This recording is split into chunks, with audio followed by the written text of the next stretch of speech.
Hello, Nengi Marshall. I can see you, Nengi Marshall. Welcome to the session. We will soon start the whole session. So just hang on there. So our host will soon join us.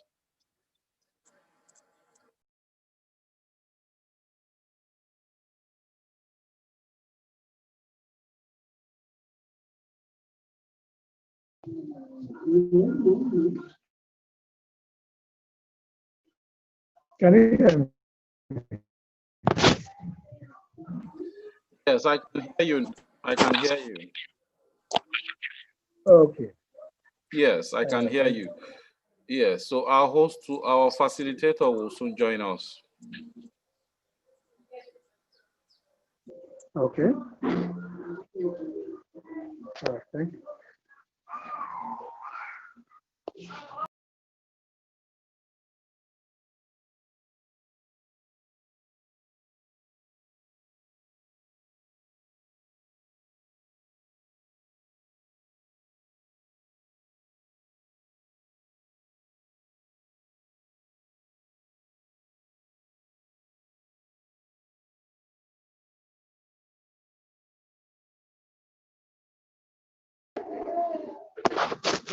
Bamidele.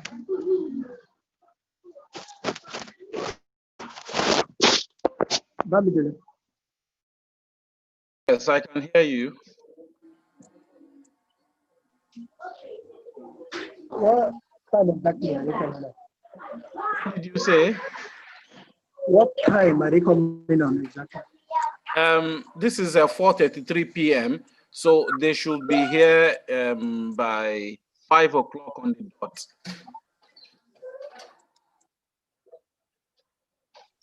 Hope you get it. Okay, can I log out and come? You said? Yes, they will be here by 5 o'clock on the dot. But it's good. It's good to join before 5. I know, I'll join before 5.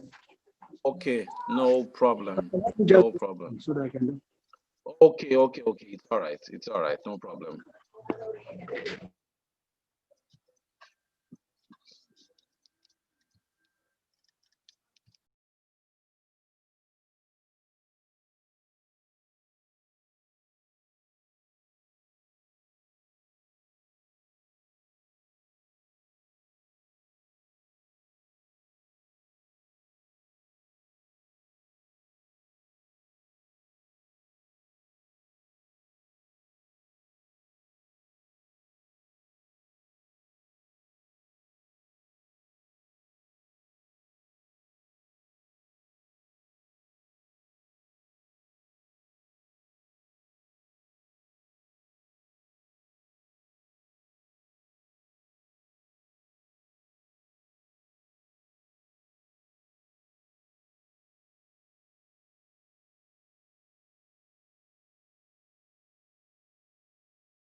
Welcome, everybody.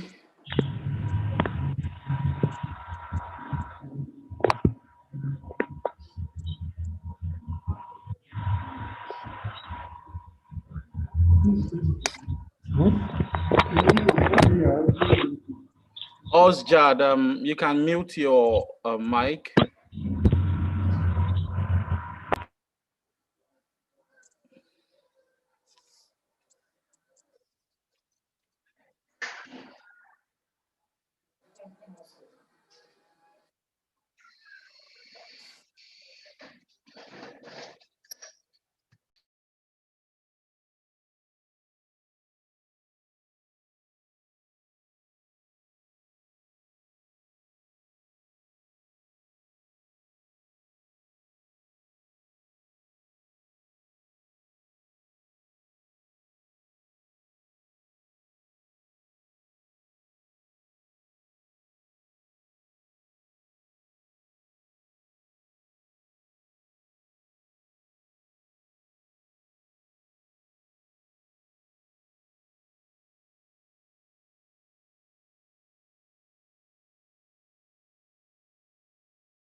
Association, NECA. I set up this group to bridge the gap between employers and employees. We started this group in 2017 with just 10 members, and we have risen to over 25,000 members in August 2020. We have over 300 documented job successes. Get Jobs has partnered with over 20 organizations and several top professionals. According to Mark Zuckerberg, the challenge for our generation is creating a world where everyone has a sense of purpose. To keep our society moving forward, we have a generational challenge to not only create new jobs, but create a sense of purpose. Thank you.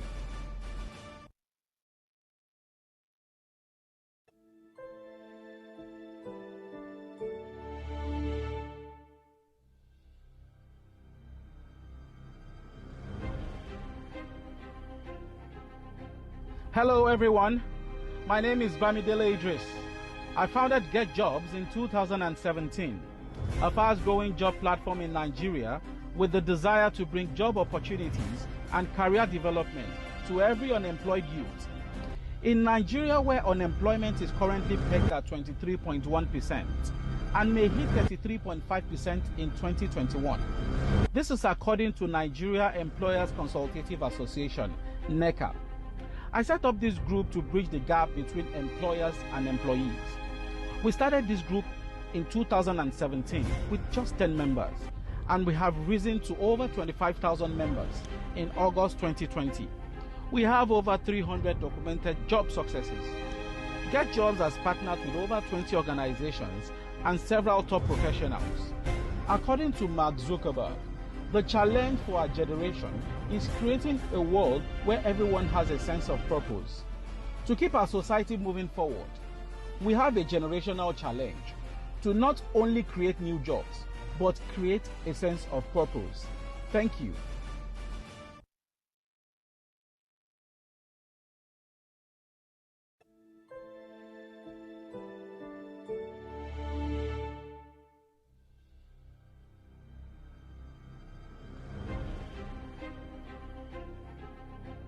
Hello everyone, my name is Bamidele Idris.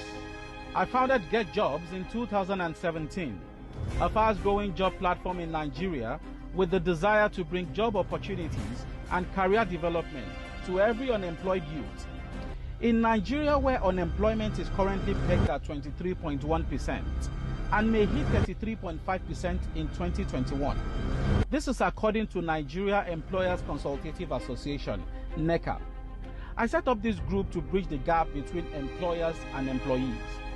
We started this group in 2017 with just 10 members, and we have risen to over 25,000 members in August 2020.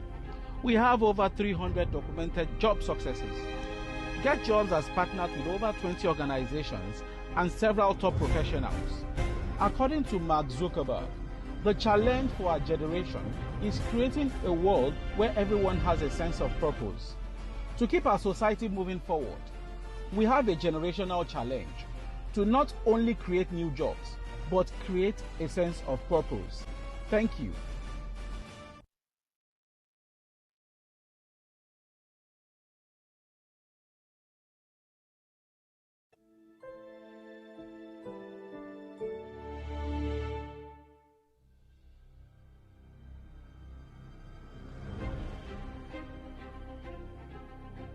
Hello everyone, my name is Bamidele Idris. I founded Get Jobs in 2017, a fast-growing job platform in Nigeria with the desire to bring job opportunities and career development to every unemployed youth. In Nigeria, where unemployment is currently pegged at 23.1% and may hit 33.5% in 2021. This is according to Nigeria Employers Consultative Association, NECA. I set up this group to bridge the gap between employers and employees. We started this group in 2017 with just 10 members, and we have risen to over 25,000 members in August 2020. We have over 300 documented job successes. Get Jobs has partnered with over 20 organizations and several top professionals. According to Mark Zuckerberg, The challenge for our generation is creating a world where everyone has a sense of purpose. To keep our society moving forward, we have a generational challenge to not only create new jobs,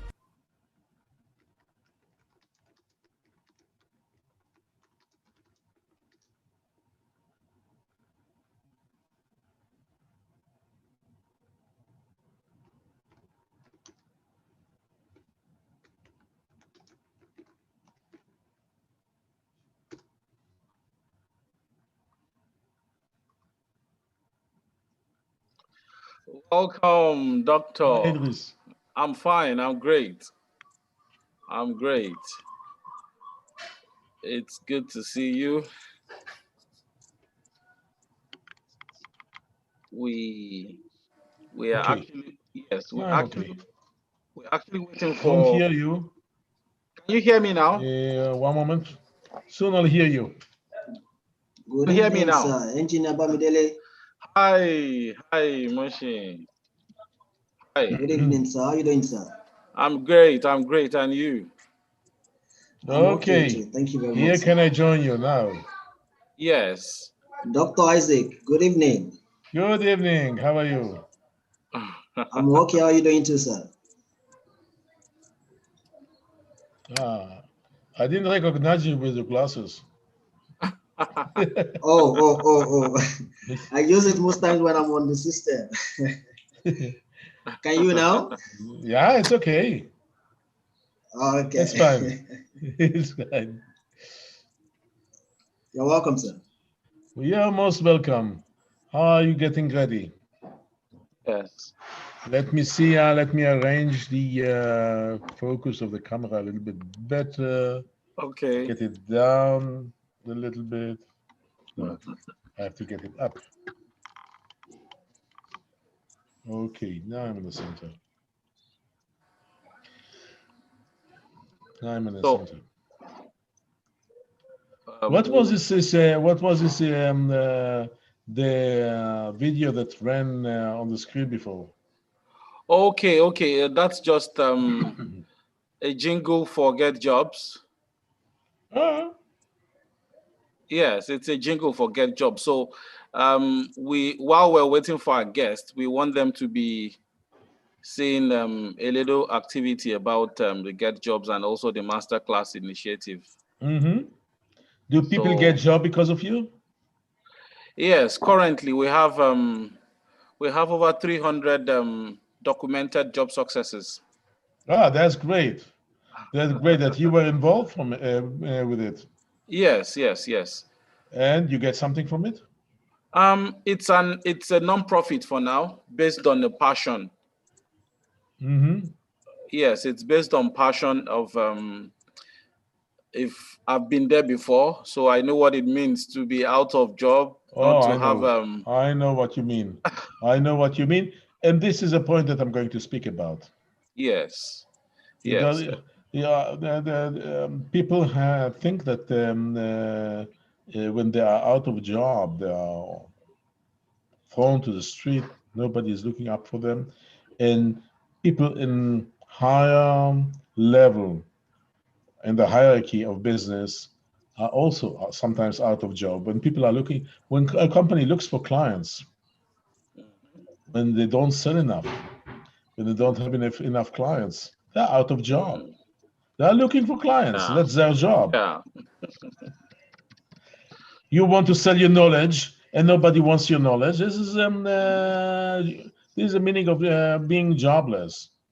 If you have an offer and nobody is concerning with your offer, you're also yeah, in the same situation. Sometimes it's a much more difficult situation because so many are dependent on your success. The entire company might be dependent on your success. You know what? I'm going to switch off my phone because otherwise we'll start to have noises. You can put it on silence. You can put it on silent mode. I can put it, but the question if it's going to work because all those beeps. Okay, we can always try. Yes. We can always Always put try. it on silence. Okay, now it's on silent. Let's see. Meanwhile, we can see if we have if we manage to not to be disturbed. Okay, I see everybody. All of my friends are here. Some is at least Bamidele is here. Okay, you know, when I have to talk and I talk to a black screen, it's not that fun. So at least I have you on screen. I mean, Bamidele. What did you say? At least I have you on screen. Okay. So I can see. I hope the Mushin will be here as well, so I can talk to him. I can discuss with him. Sure, Mushin is also online. Mushin is online. I know. I see. Yes, oh, Mushin yes. is online. I see I'm Mo here with you, sir. online. See Mo online. I don't know who can use the broadband and the look at show the picture. I don't know. I don't know why Ayanda didn't open her camera. Maybe she's afraid to disturb you. Then I have here few other new people I never met. Chris, I never met. Babatunda, I know, but Adogbo, I don't know who is this. Olshad, I don't know either. What we can do is ask each person that is joining to just I don't know if you Mushi, I don't know it's your call anyway. Probably Yes, I'm planning to encourage ourselves to put on the video at least, except for those that will be having connectivity. Mushi will run. Mushi, you'll run the show. That's fine. Yes, I will do that once we start. So when we start, I'm going to inform others. Mm-hmm. I think we have just about 5 minutes more. Who is going? I have a question. Who is going to? One problem that I have with this masterclass, it's not a problem, but the point to remember. Usually, when I have such a masterclass, and the topic is very broad, and I don't know the audience, I like to have beforehand a handful of questions so I can see what people are concerned with. I don't have them. So what we can do is you are collecting those questions anyway during and you just tell them send the questions. We are going to review them, and we are going, if we see there is demand for certain aspects, we are going to raise it up. Okay. It's because the class is theirs, it's not mine. I just enjoy it, but the class is there. Yeah, I think that will be fine, so as to eat what concerns people basically. So that will not be going off point. Let's see how that goes. I have a new friend. What's the name? Absolutely, Nenji Marshall. Nenji, okay. Welcome. I know that you are offline. The microphone is offline, and sometimes I see your fingers here. But thank you. Nice to see you. Just for information, it's been recorded, and we will be sharing it on YouTube Live also. Okay. May I ask you a question? Yes. I had it. I did it to Brazil. I'm a kind of a. It was the masterclass. It was more of a lecture, a short lecture, and I told them I would like to put it on my chain as well, on my YouTube channel as well. Okay. I have to switch it off. It won't work. It won't work. And I never got to it. So please, I would like to. We have 2 minutes to go. I would like to be able to download it by me and put it on my channel as well. So you have your channel. Just make sure that as Get Job Nigeria is features are all over the place. Yes, no problem. It's a win-win situation. Yes, no problem. Definitely. You get it. Okay. You get it. No problem. Okay. Now nobody's going to disturb. 1 minute to go. How many you have already? Only these people are on, or there are more? Yes, we have people in the waiting room that I'm admitting. I'm admitting people from the waiting room. Okay. Okay. Yes. So we have already about 11 people, 10 people. That means 10 you, and I don't count Mushin or you. No problem. It's a wet. Not even It's a Ayanda. very wet. Not even Ayanda. No, maybe Ayanda. Yes, I have a reason why I count Ayanda. Because we try to do something based on this masterclass, and that's good that she's here. Okay. I think it's time. Yeah, I'm ready. Okay.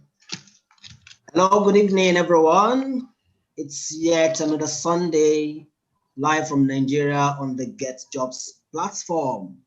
I'm so much excited to be here this day on another episode of the sessions that Get Jobs bring to us alongside the Masterclass initiative. So I believe that every one of us, we are just as excited to be here today to learn and to add values to ourselves. So thank you very much, everyone, for making it a date with us on this platform of Get Jobs. So today, I'm Mohsen Idowu, your host for the day.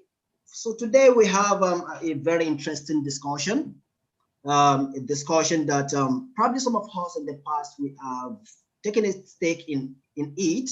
We had done some things in the past, that would make us be part of those that would be said to be stakeholders in what we are discussing today.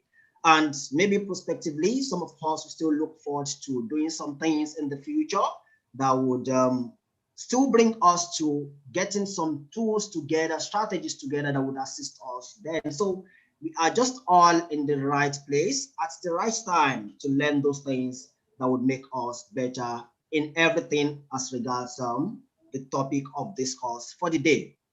So today we shall be discussing entrepreneurship for all, including job seekers. So that is the discussion for the day. And to facilitate this discussion is a professional, a consultant.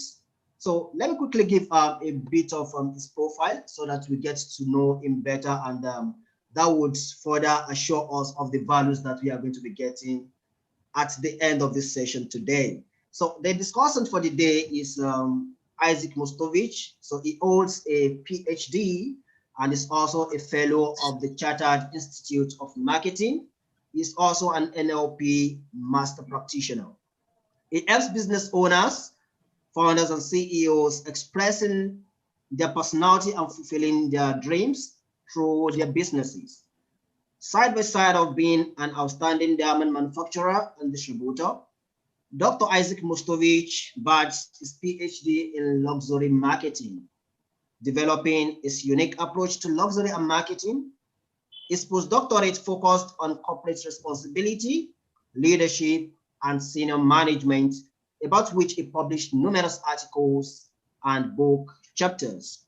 Currently, Dr. Mustovich resides in Jerusalem, Israel, and is globally active in providing consultancy for senior business people about expressing their personality and fulfilling their dream through businesses. So this is just a short, very short profile, I must say, about the facilitator for the day. So while it begins with us, we all are going to really understand him better, and we would be better informed of his expertise. So in the next 35 to 45 minutes, Dr. Isaac will be taking us through the discussion for the day.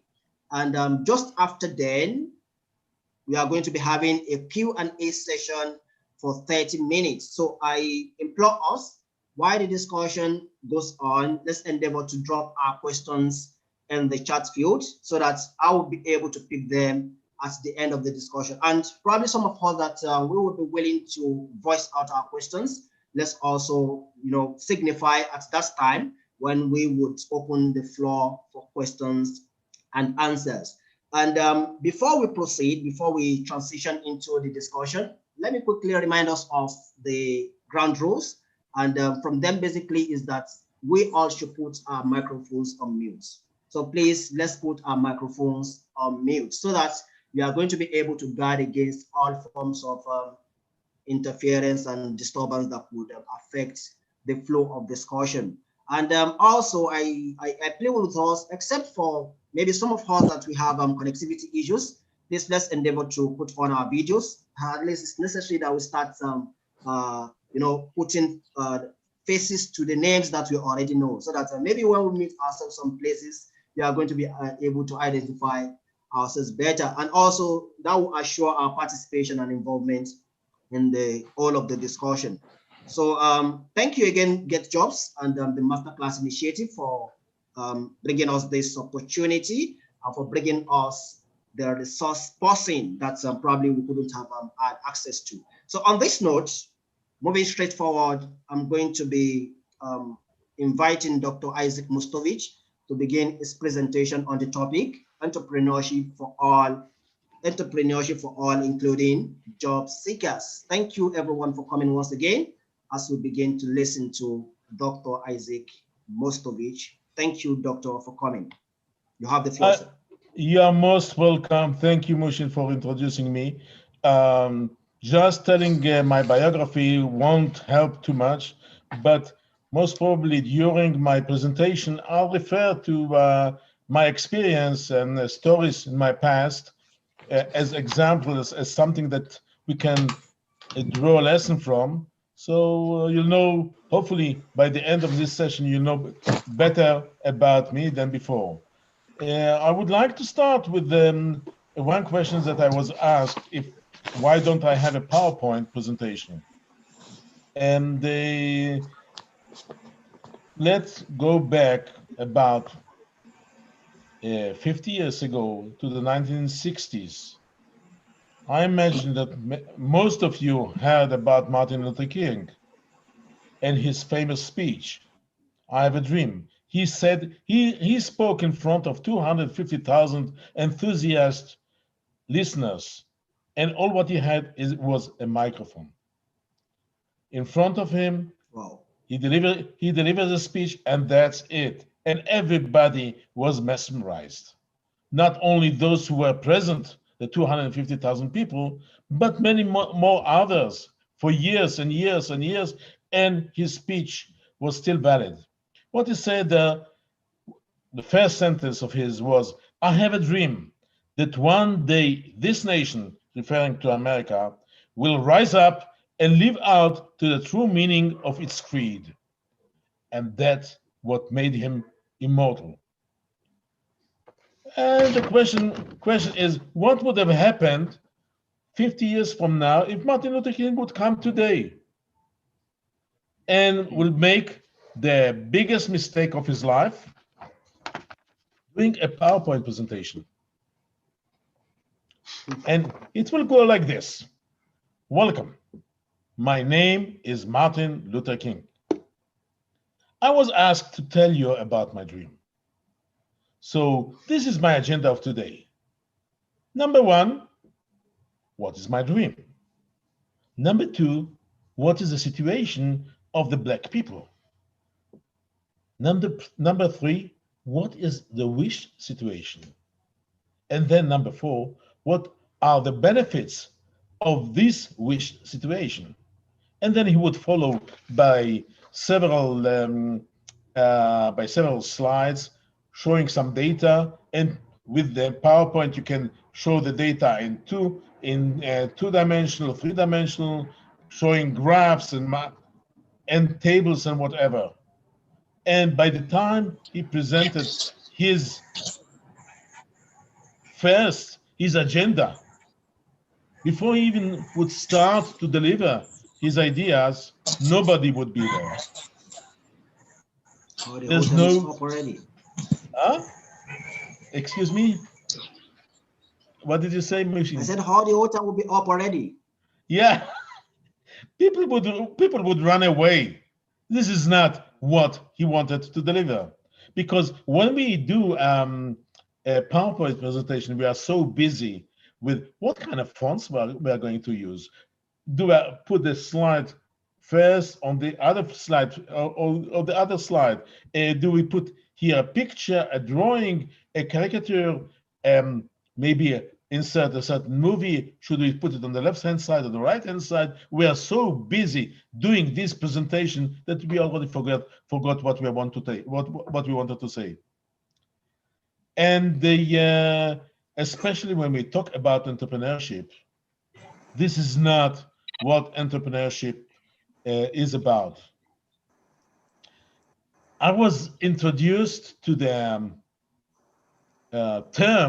to the academic term of entrepreneurship when I was already out of business school, when I started my postdoc, doing a tour, presenting my ideas, presenting my research, and the entrepreneurship became a kind of a hot issue. But I grew up in an industry that was 100% entrepreneurship.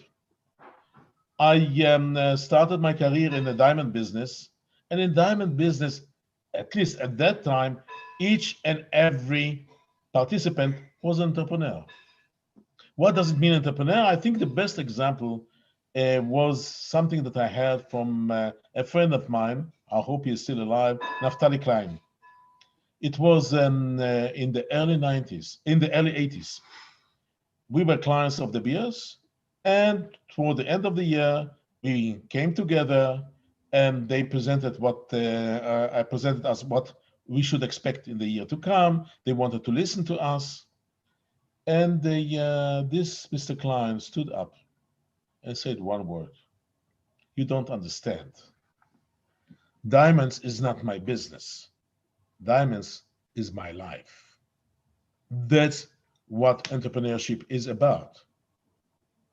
Diamonds is my life.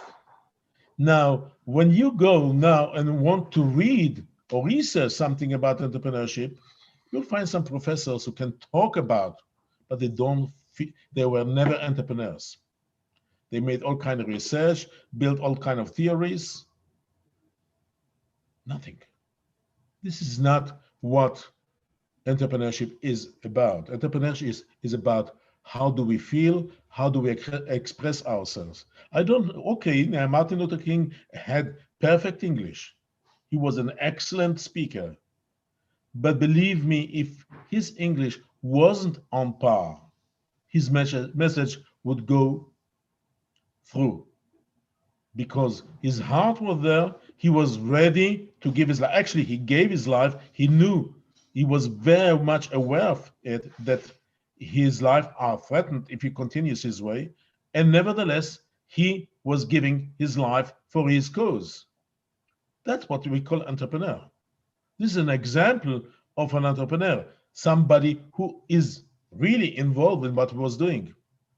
It's not about, I can tell you, this research and that research from people who never put their finger in business, who never really felt involved, people who really never really felt responsible for what they are doing. So if we want to talk about entrepreneurship, let's see what entrepreneurship is about. So let's take an image, and let me share this with you. When I started to do this consultancy, it was quite recently. I was working for 40 years, running a fantastic business. I didn't realize that I'm an entrepreneur. I didn't realize that we are in an industry of entrepreneurship. I didn't realize that what I'm doing with my clients is teaching them how to act as entrepreneurs, how to provoke in them this sense of entrepreneurship. So, but then I started to change. I had to change my business, moving back to Israel. I had to sell my part in my business in Belgium, and try to do something. And a friend of mine told me, Isaac, you are wrong. Stop selling diamonds. Sell your knowledge. 40 years of knowledge is worthy. So I told him, okay, that's great. How do I do it? What kind of platforms should I use it? How do I reach people? So he told me, don't worry. I right now don't have time, but I'm going to tell you. So I'm waiting now about 3 years. He still didn't call me back. I think I found my way. But and that's what entrepreneurs are doing, are not sitting and waiting for miracles to happen. They're active, they're proactive. And it took me time to say goodbye to diamonds, to take the experience, but say goodbye to diamonds. I'm not in diamonds any longer, and to try to focus, to try to understand who my clients are. And for various reasons, I started to focus on a very narrow part of the market. And a friend of mine asked me, "Okay, who's your client?" And I started to describe. I filled up about 2 pages or 3 pages of all kind of characteristics that should characterize my clients. And it's not a social demographic position. It's not about your age. It's not about what you know. It's not what about you are doing. And it's not about your position within the company. Although I think the better position is if you are a real owner of the company or CEO or really at the top, but not necessarily, and I'm going to talk about it. And what are we looking for entrepreneurship? First of all, we're looking for somebody who feel independent. I'm talking, feeling independent doesn't mean that you are really independent, that you have an office, a one-man show. The question is, can you work within a team and still be independent, still feel that if you decide to follow others is because of your choice, not that you have to follow like a cow in a herd. Everybody goes, you go also. You have to be aware of, all the time asking yourself, is this the way I want to follow? Is this what I want to do? And it's fine. Sometimes you can say, I accept. Sometimes you don't accept. Raise up your voice. Listen, something is wrong over here. See that you are right about it. How about ownership? Nowadays, it's a little, we don't see it so much. Unfortunately, we don't see it so much. Years ago, people used to have one job, working for one company, and entered there at the age of 18, 20, ended by age of 65. Sometimes they would stay after even later. And when you talk to them, when they receive the job, so I told you, okay, I have a job at that company. And few months later or few years later, they will tell you about this company's opinion is A, B, and C. When they were in the company for quite some time, they would say, my company thinks that way. They started to own the company. They had a sense of ownership of the company. It doesn't mean that they were the bosses, but they have a feeling of ownership. And that one characteristic of an entrepreneur, you have to have a feeling of ownership. How about responsibility? People go to work, arrive there at 8, 9 o'clock, leave by 5 o'clock, sometimes 6 o'clock, do their job, and you can't complain too much about what they are doing. But how does this advance your company?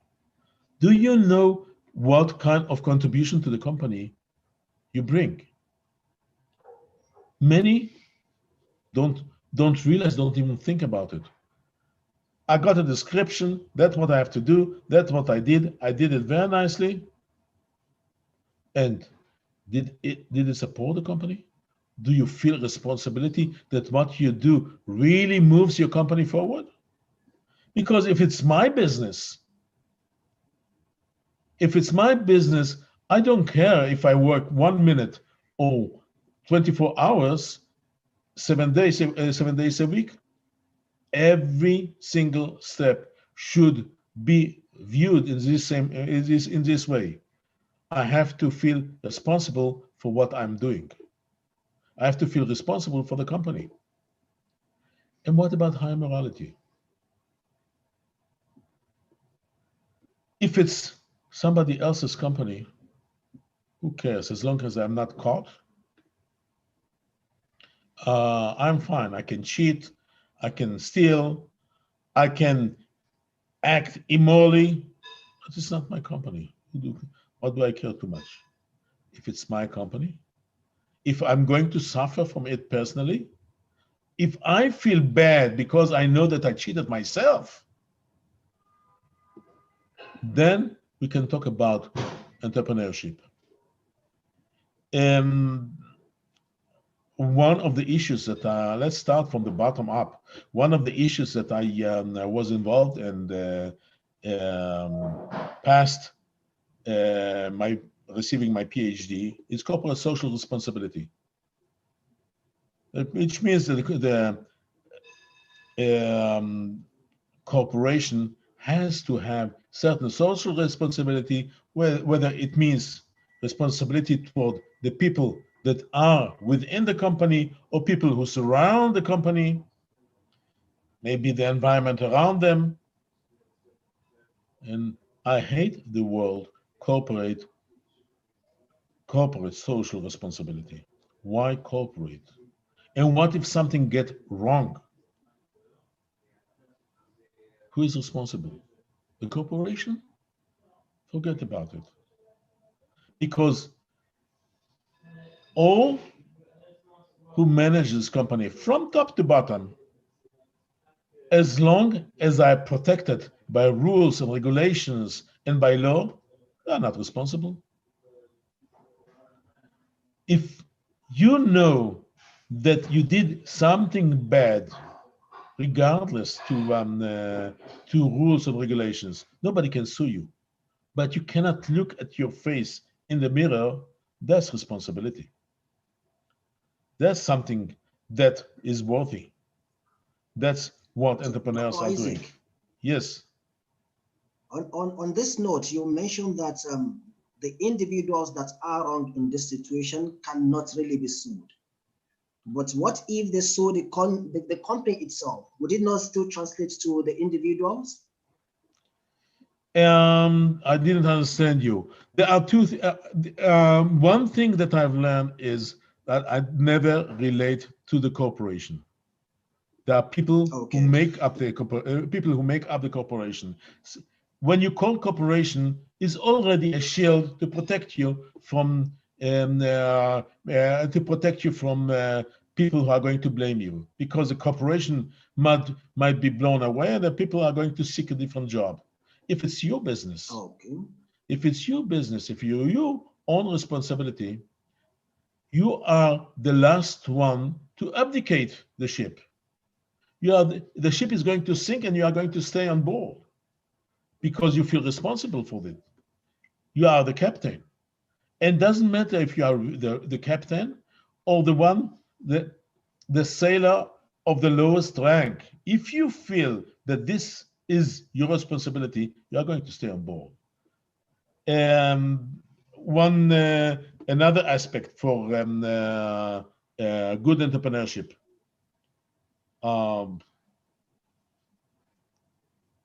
people come to me all the time with all kind of offers, cryptocurrency investment, this kind of investment, that kind of investment, and they show me the nice side of what they do. One thing that bothers me is, if they're making millions, why do they need me? Go forward and invest and become a millionaire, become a billionaire yourself. You don't need to teach me and to take a few pennies for what you have taught me. So that's my first criticism. Second criticism is when sometimes we are looking for investors. Sometimes we are looking for people to give us money because we don't have enough. We have a startup, we don't have enough money, and people are investing in us. And one of the few questions that I ask, and a key question in my opinion, is what happened when you lost the money? When you painted a rosy picture, and a rosy picture that has logic, but think about it.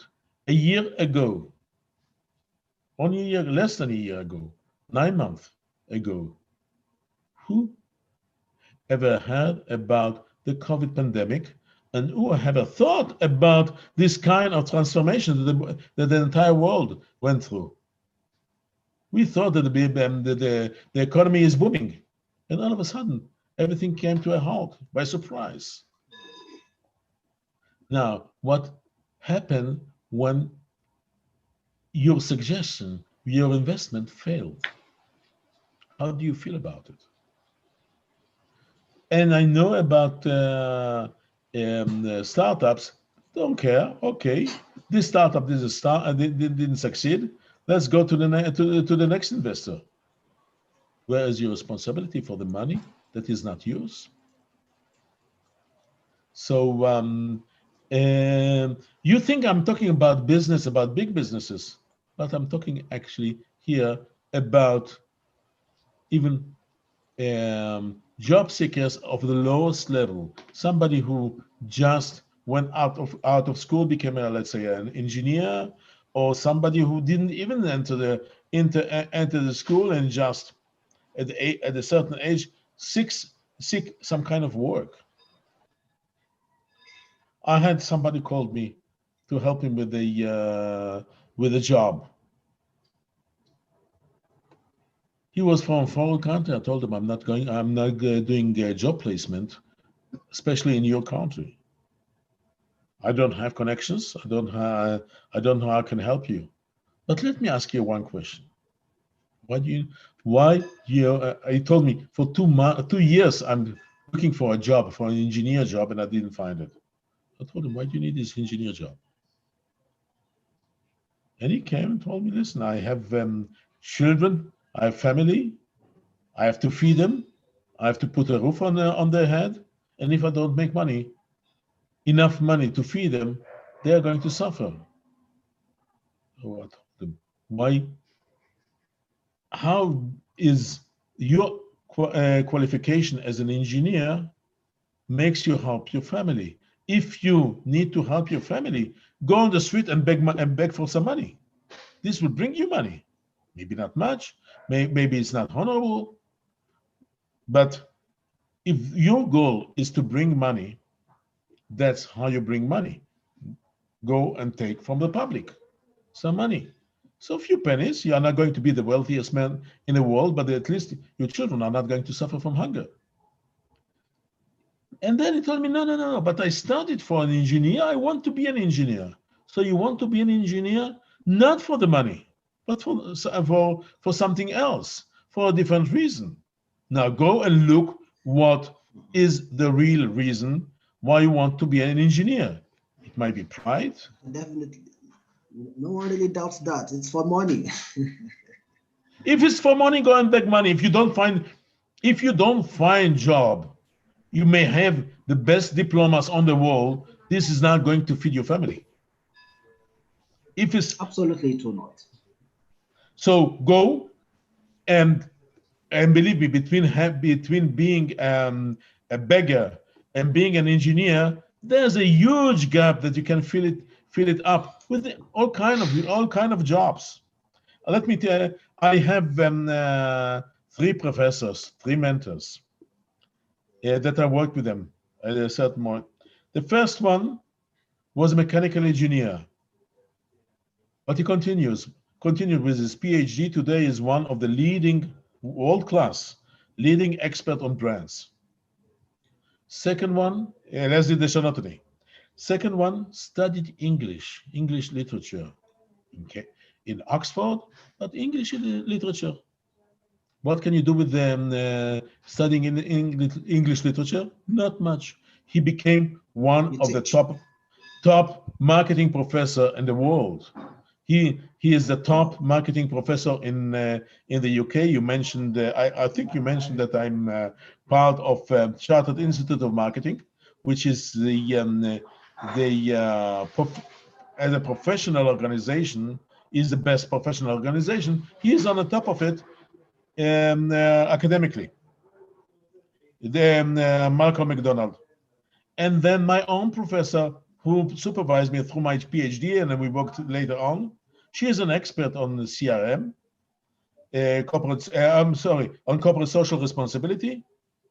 She made her master in mathematics. And then she moved into a different job. So if you are an engineer, the certificate does not actually matter. Yeah, you learn as an engineer. You can't find a job as an engineer. Find something else that people will appreciate you because you are a better person. You are somebody who is able to maybe to understand deeper certain questions. I have a friend who studied in chemistry, made his master in chemistry, and now is in real estate. Don't ask me what's the link between chemistry and real estate, because even he doesn't know what the link between them. So when somebody calls me and tells me I'm an engineer and I don't find work, and please help me finding work as an engineer, something is wrong here. It's not about not finding a job, but about finding who we are. Start to think. Doctor. Yeah. Yeah, please. On this note, I think what is quite important now is to identify what exactly can one go into. For instance, now you just mentioned that given so many instances that people of different backgrounds, they are able to transition into something else. So what exactly led them to that? How were they able to identify some of the major things that they could do while they are still job hunting, or why they forgo the certificates that they actually were able to get in the first instance? I give you I'll tell you the second part of the story. Okay, cool. That would be interesting. Second part of the story. So I told him, so you want to be an engineer? Any engineer? That means you open the I don't know, the newspaper, or where you find availability for jobs, and whatever available job for engineer you are going to pick up, and that's for me.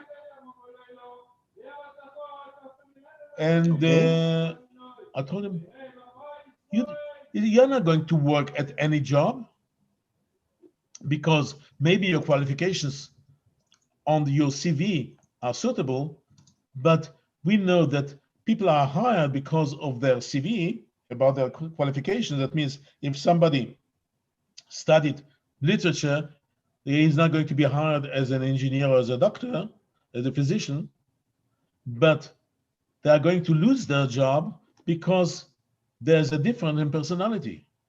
Maybe because they can't manage with their colleagues, they can't manage with their bosses. They can't, if they are in a management position, they can't guide the people under them. So, which company do you want to work for? So he came with a list of the top companies. I told him, why? Do you know them? Do you know what happens there?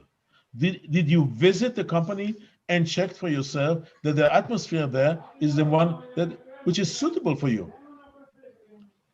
So what happens here? what happens there was that the person was sitting at his room, checking his computer or checking the newspaper or checking whatever, and found what available jobs are there and sending a CV to 2,000 places. This is not how you look. If I'm looking for clients, today I have to do it with Zoom, but usually I have to use my foot. I have to. It's a footwork. I have to use my feet. I have to travel. I have to walk. I have to speak to get out to the people and check whether they are suitable as clients for me, or maybe not. Okay. And sometimes I say, "You are very kind people, but we can't work together. We stay friends, but working together we can't." If you are looking for a job, regardless, as an engineer, that's fine. Go and visit the company and tell them, listen, I saw that they're looking for an engineer.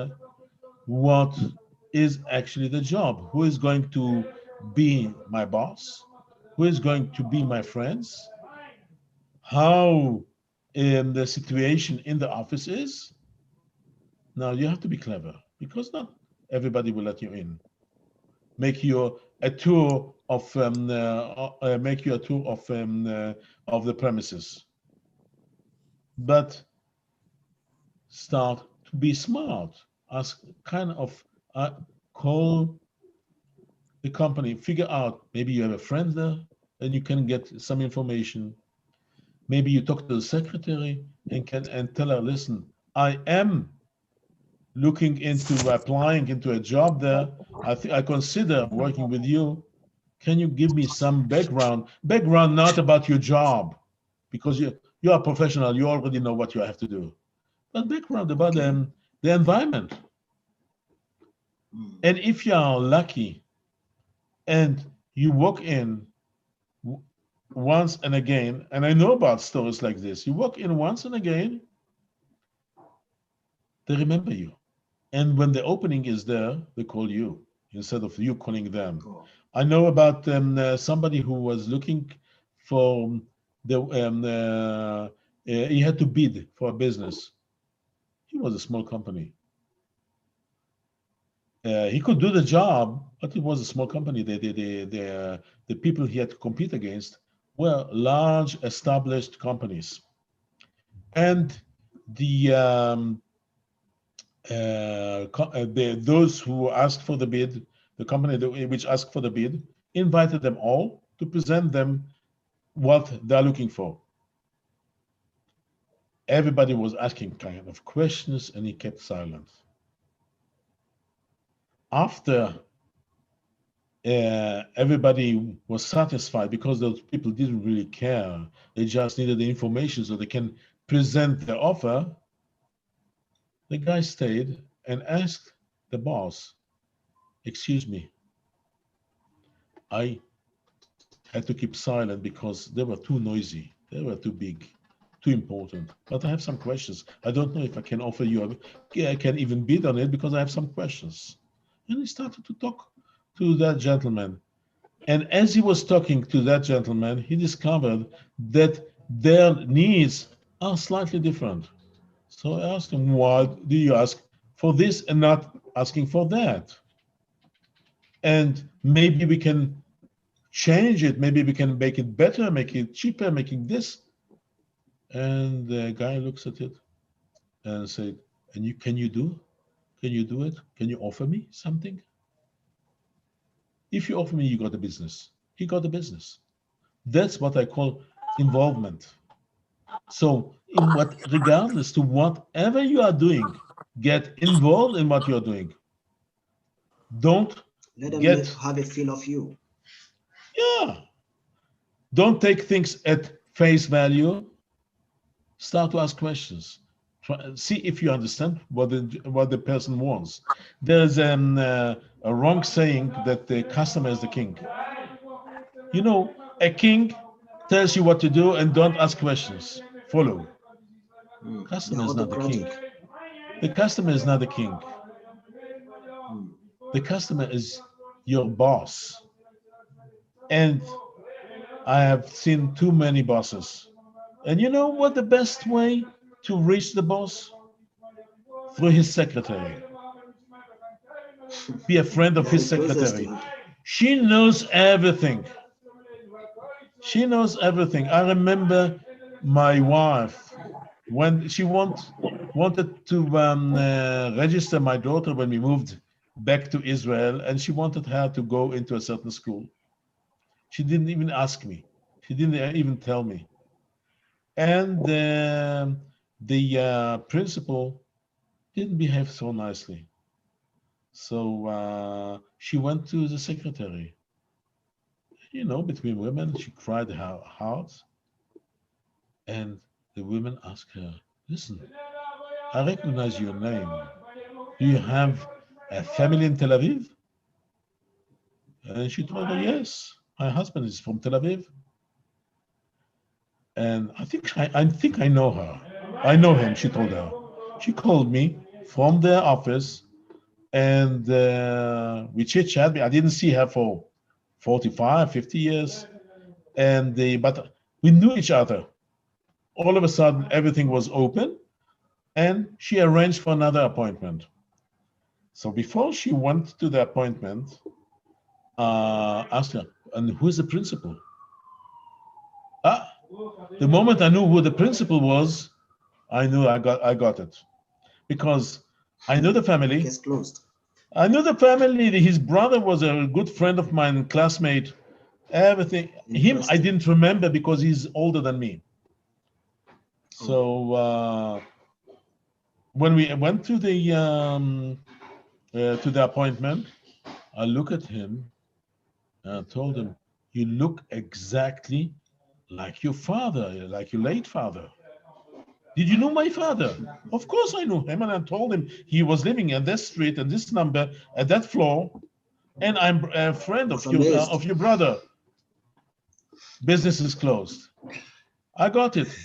I got it not because my daughter was suitable or wasn't suitable. It doesn't matter. We were friends, and that's how you build relationship. So I don't expect you. Okay, in Jewish community, it's very easy to find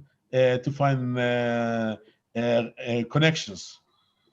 Statistics is that within the business community, the number of legs you have to go to find somebody you, is on average 2 legs, and you know the person. That means you might have one mutual friends, or maybe you need 2 people to make the connection, and not Jewish, Absolutely.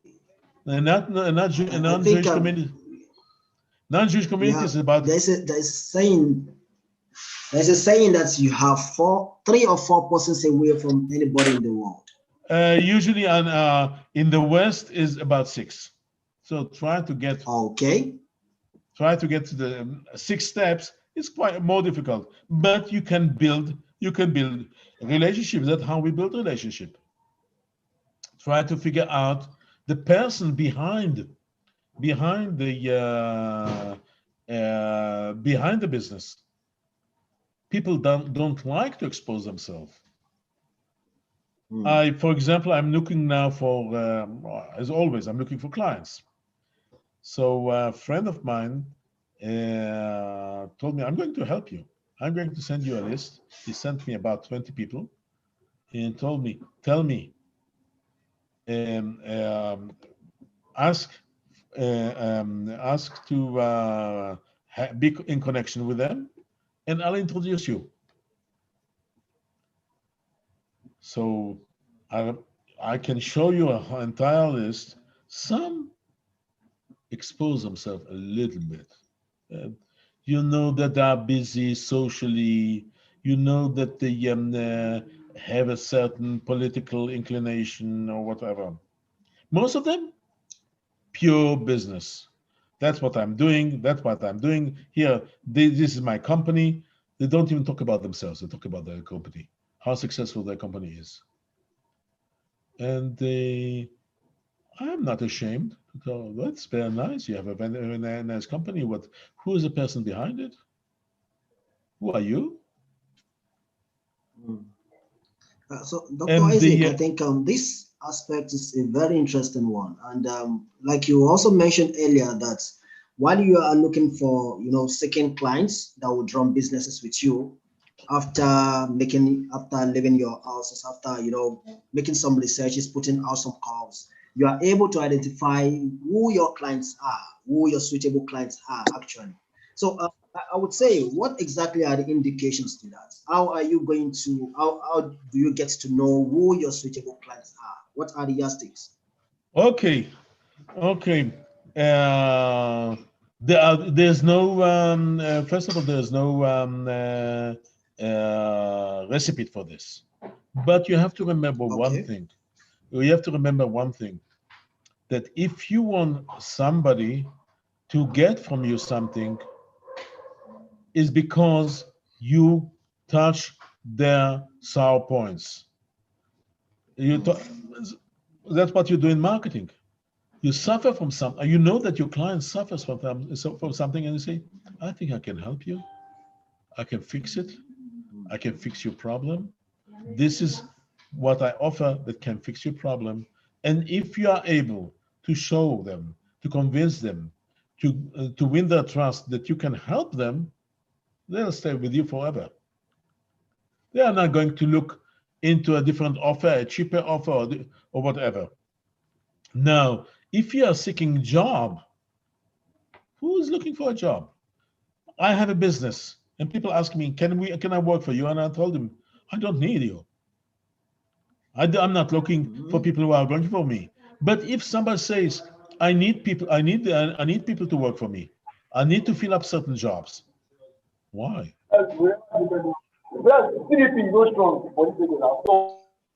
Excuse me? Sorry about that, doctor. Please proceed. Okay.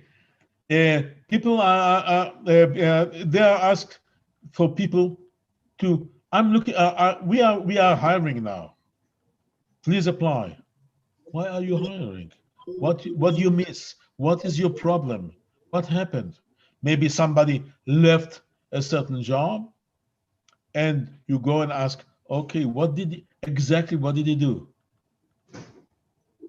Was it, I don't know. Was he engineer? That's fine, but what kind of engineer?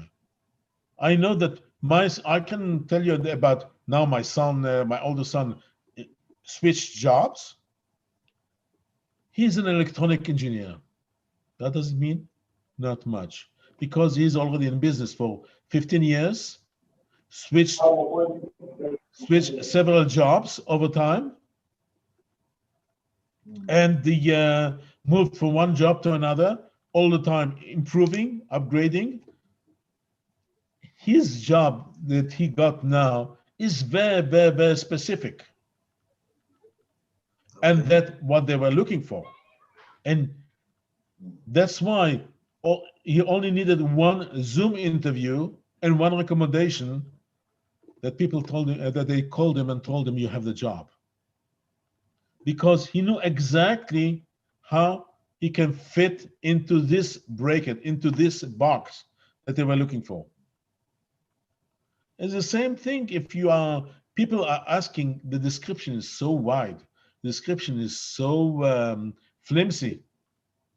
Go and ask, what exactly are you looking for? Let me write you, not tell you how beautiful you are, because if I'll present you my CV, my broad CV, it's about 5 or 6 pages. Who's going to read it? I won't read it. I once wrote it, and I change it from time to time as I improve, but that's it. I'm not going to read it. I want to see what is there for me. 2, 3 lines. Not the paperwork anymore.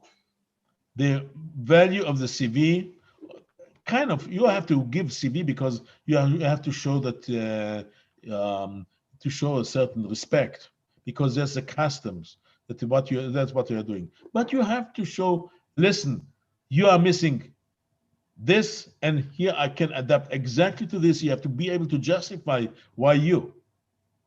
How many who apply for a job can justify why them and not somebody else, regardless what kind of a job? talking about jobs, I had a professor, was very, very wealthy person. So he played between business and the teaching. He enjoyed teaching, but he enjoyed making money as well. So for between 70 and 80, he made billions of dollars, and then from the 80 on, he went on retirement. So he taught a little bit. And he told me, I came with a company car. I don't know, was it a Rolls Royce or something of that kind. I came to a meeting with the board.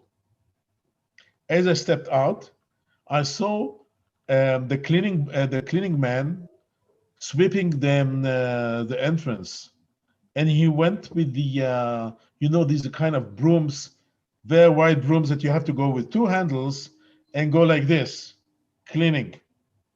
Kind of interesting system if you have a wide area that you want to clean. You cannot go just by a simple broom.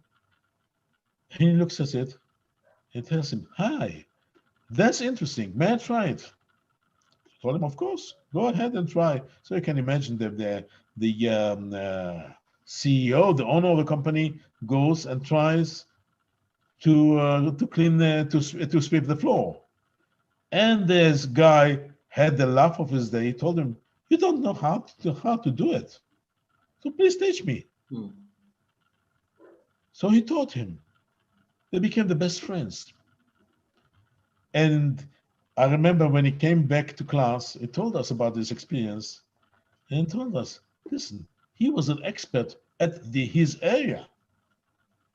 Now, he's proud because he found an angle where he is at the top.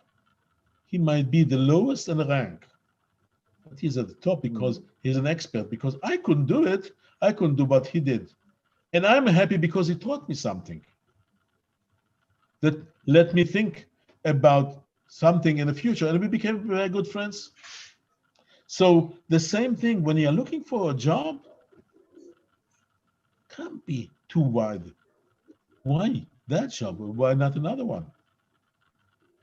Because there is a certain job description, and all those job descriptions are far too wide. You don't know why. You don't know why. What is hiding behind this job? So here we have another aspect when you are seeking for a job. It's the same thing, because we all look for a job. If this is marketing. It's about the other. We care for the other. We have to understand what the one on the other side wants, and checking whether we can satisfy these needs. So if Dr. Isaac, yes. In your opinion, are you saying that entrepreneurship is also marketing, or that marketing is just an integral part of entrepreneurship? Marketing is all over the place. Yeah, I tell you what happens. Academia enjoys to compartmentalize jobs and subjects, because like this, you have a professor for marketing, and you have professor for entrepreneurship, and you have professor for engineering, and within marketing, it breaks down into this kind of aspect, that kind of aspect. You become expert in a very narrow angle. At the end of the day, marketing is about satisfying the need of the other. Can you satisfy the need of the other? What do I care how you call it? What do I care why you call it? Call it marketing? Fine. Call it having a job? Fine as well. You have to understand when you're applying for a job, you have to understand what people want from you, what they expect to get from you. Maybe when you speak to them, you figure out that there's a better solution. You have also to be able to lose. Sitting with them, and can you sit with them with an open mind and telling them, just filling up a gap is not the right way. You have to change the entire structure. I won't get a position because I can fill up the gap. But this is wrong, because do a different structure, save money, and do much better, and do a much better job without me and without anybody else. And I can tell you another secret. When you have some people with this kind of what we call chutzpah, this kind of, they can tell you what to do, but can you tell you how to run your business, can you suggest it in a very kind way. And you have a bright boss, he tells you, listen, as you told me, there's no room for you as an, let's say, as an engineer, but there's room for you as a person. I want to have you with me. Because he has a solution. We'll find for you something, because we don't want to lose you as a person. Maybe your job is not suitable for us, but we won't lose you as a person.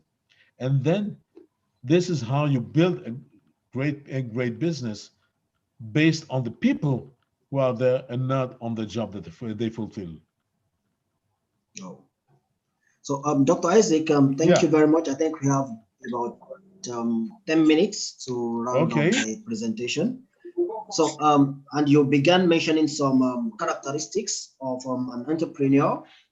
So you mentioned a number of them. I don't know if you have some few more to mention, so that we pick all those before we end the session for the day. I can give you a few more characteristics about them. The last one to leave the boat. The one you mentioned immorality last. Yeah, it's more than morality. You know, if you own something, you'll try to save it. That's why a captain supposed not to abdicate his ship, even when it's sinking. He sinks together with his ship because it's his ship. It's very difficult for people to admit failure. But if you're an entrepreneur and you build, if I have in front of me an entrepreneur and I built a good rapport with him, he trusted me and I trust him, the chances are that he'll admit that business is not that rosy. Business is difficult. He suffers, but he suffers more from the need to cover, from the need to shield it from others. Because if he has a big business, great name, he knows that everything stinks, but he hopes to cover it, that nobody will discover it, and meanwhile he'll try to fix it. And not always it is working. That's why we see companies that failed. Remember Qualcomm, Enron. When I studied at one of courses of financial strategy, Enron was the example of the day, and we had a rule in this class that whenever we study about the company that it is an example, we showed the share of the company. They always fail. They always fail. We always made money. And the reason was that because they were involved and somehow the company derailed and they didn't want to lose their face. They established the company. They were not hired managers that if the company fails, the company fails. They were personally involved in the success of the company. So they hire themselves. And you have to be able to tell the person, okay, once you build trust with the person, you can look together with him about what the problems are, and the problems are mundane. Most of the time, you can solve them. If you have a good company, you can solve them. Another, I think the most most important characteristic of the company. You're not there for money. We are there for self-expression.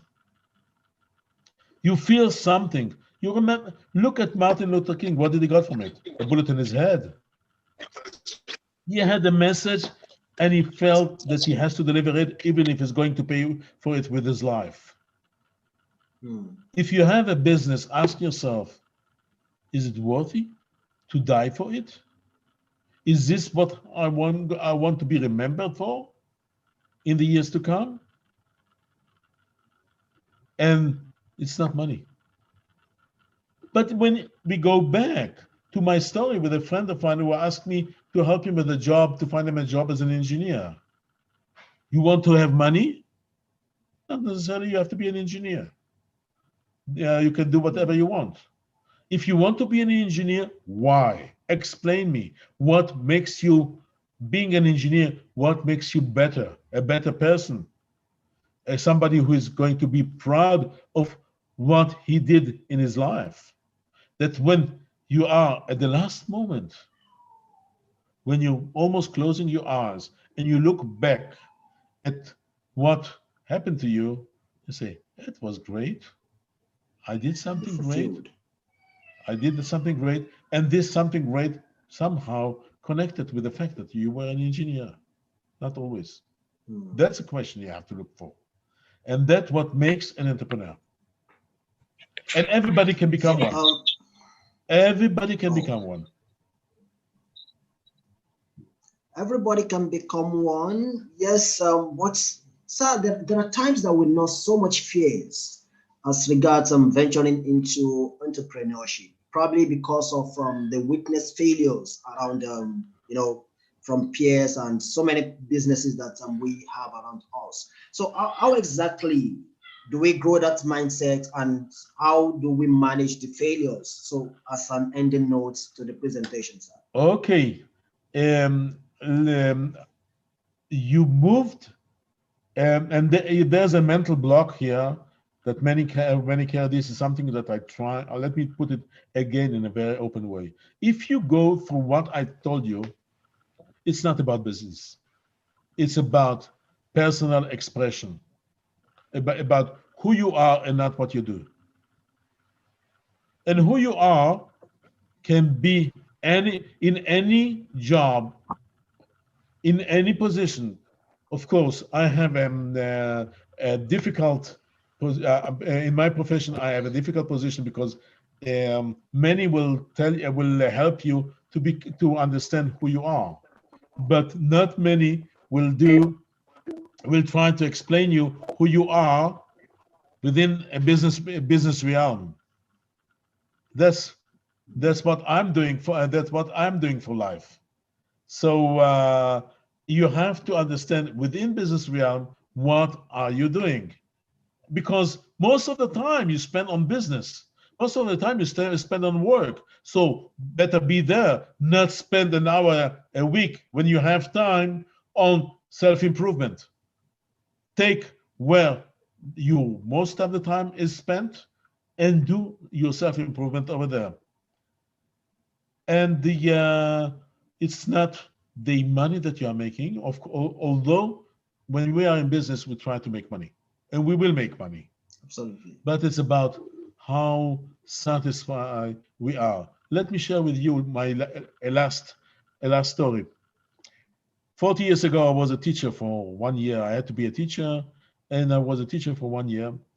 And because I was in a very, very well-established elementary school, the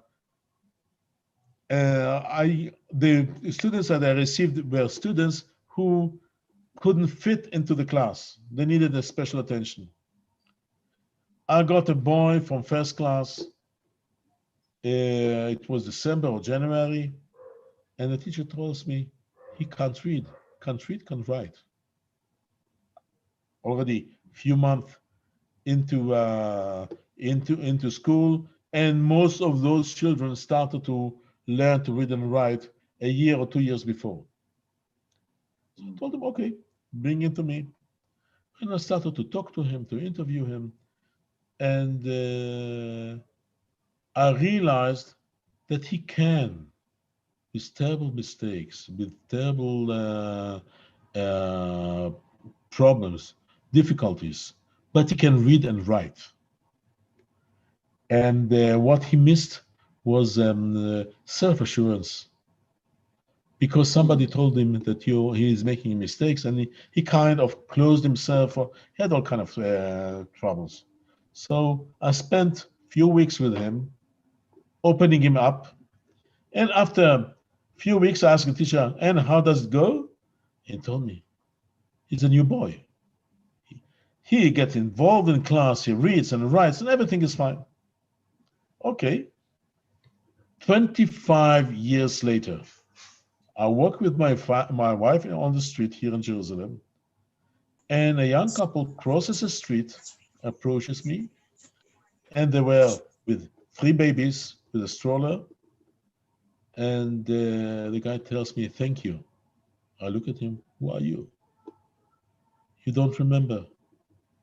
I was your student 25 years ago. At the first grade, and then I remembered. I told him, you were from Nevaseret, from the settlement, not from Jerusalem. He had to take 3 buses. A boy of 6 years old. Every morning he took 6 buses to school, 3 buses to school, 3 buses back. Wow. He told me, yes. Thank you. Because of you, I am now what I am. And he was in a very successful position. Believe me, I didn't get a penny out of it, but the amount of satisfaction that I got from it was worth everything. And that's what entrepreneurs are looking for: satisfaction, self-satisfaction, true self-satisfaction, not the money. You're in business, Rian? Okay, so you make money because you have to survive somehow. But look for satisfaction. Be happy. Look what will happen in 20, 30, 40 years from now. When you meet your client from 40 years ago, when you meet your boss from 40 years ago, and he tells you, hey, I was so happy to work with you. That's what should guide you. Thank you very much, Dr. Isaac, for this wonderful session. I must say that it's really an enlightening one from you. You have really been able to, get from your loads of experience as regards the subject matter. So thank you very much. I really wish that I know how to say that in your language. Maybe I would have been able to express my gratitude better. So probably you are still going to teach us how to say it. It's okay. It was a pleasure to be with you.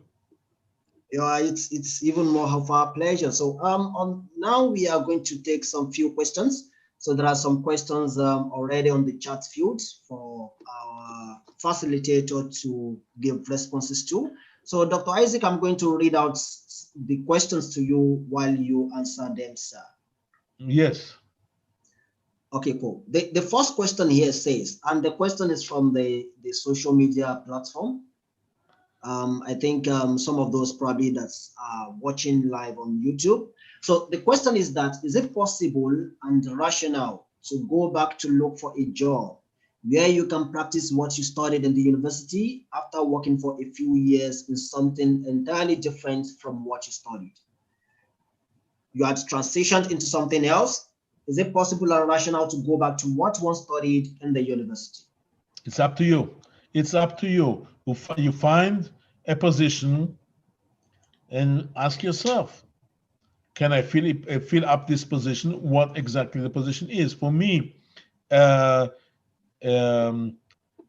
fact that you made a transition from what you studied into something else shows about your flexibility, about your depth, about the fact that you can take what you have studied and apply it somewhere else.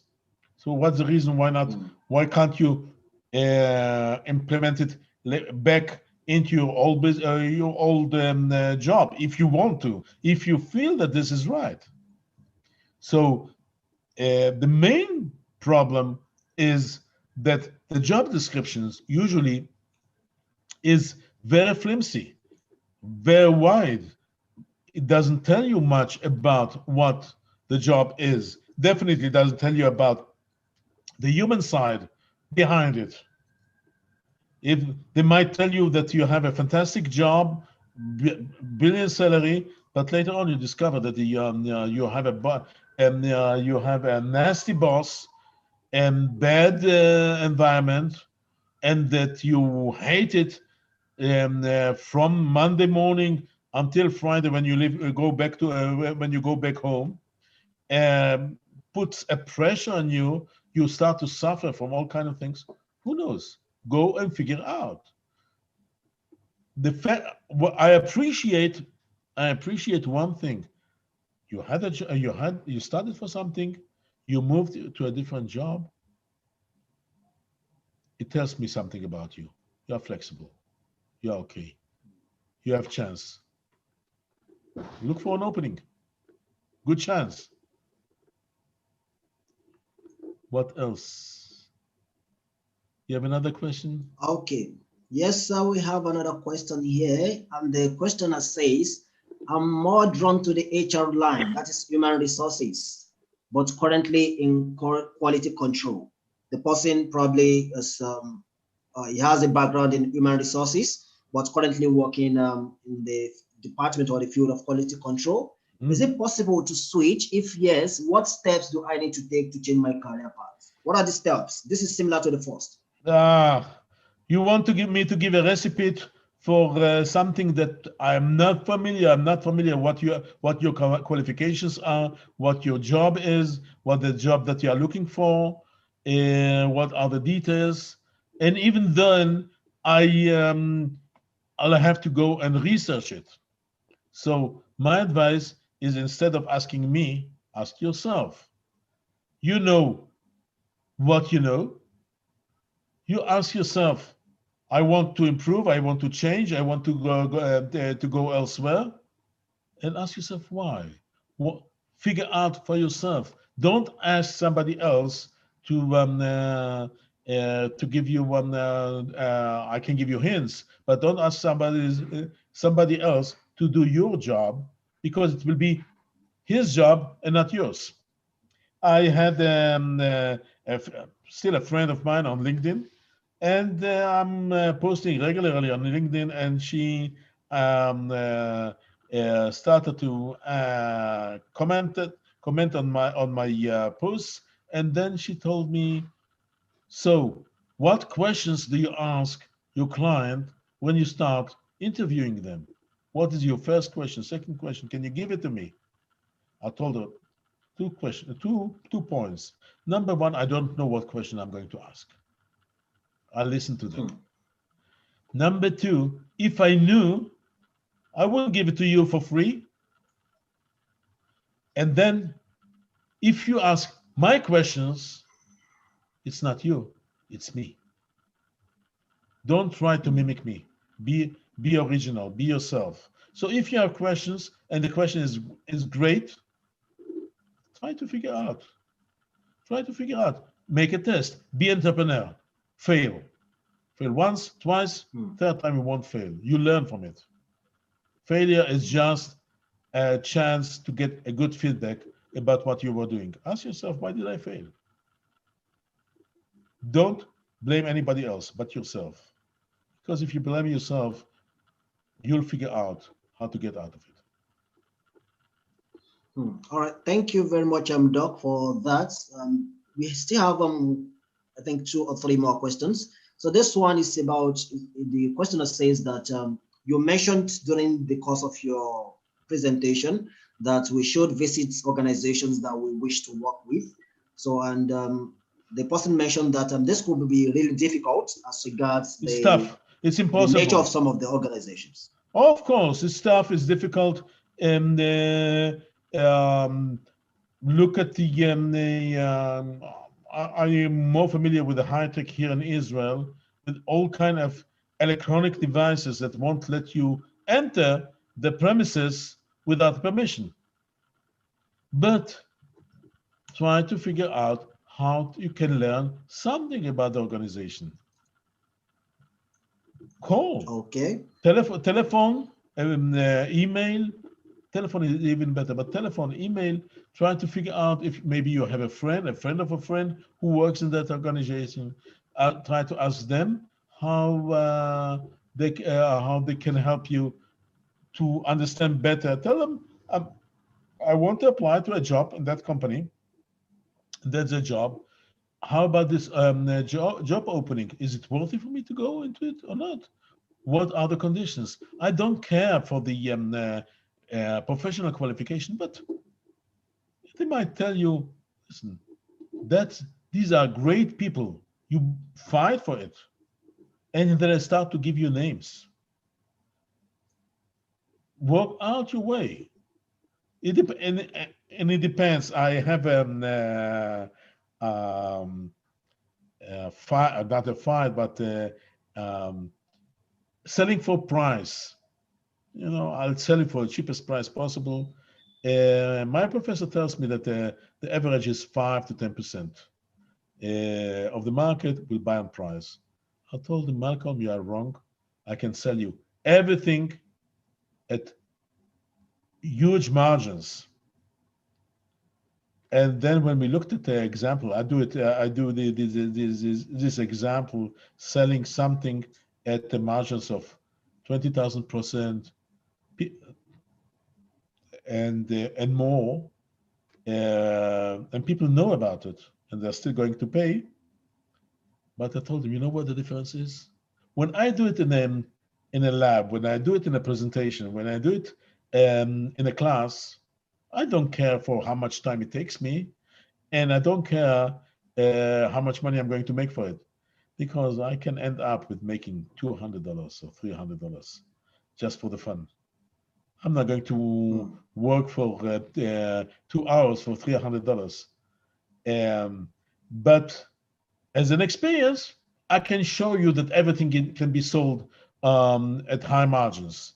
But you have to balance things.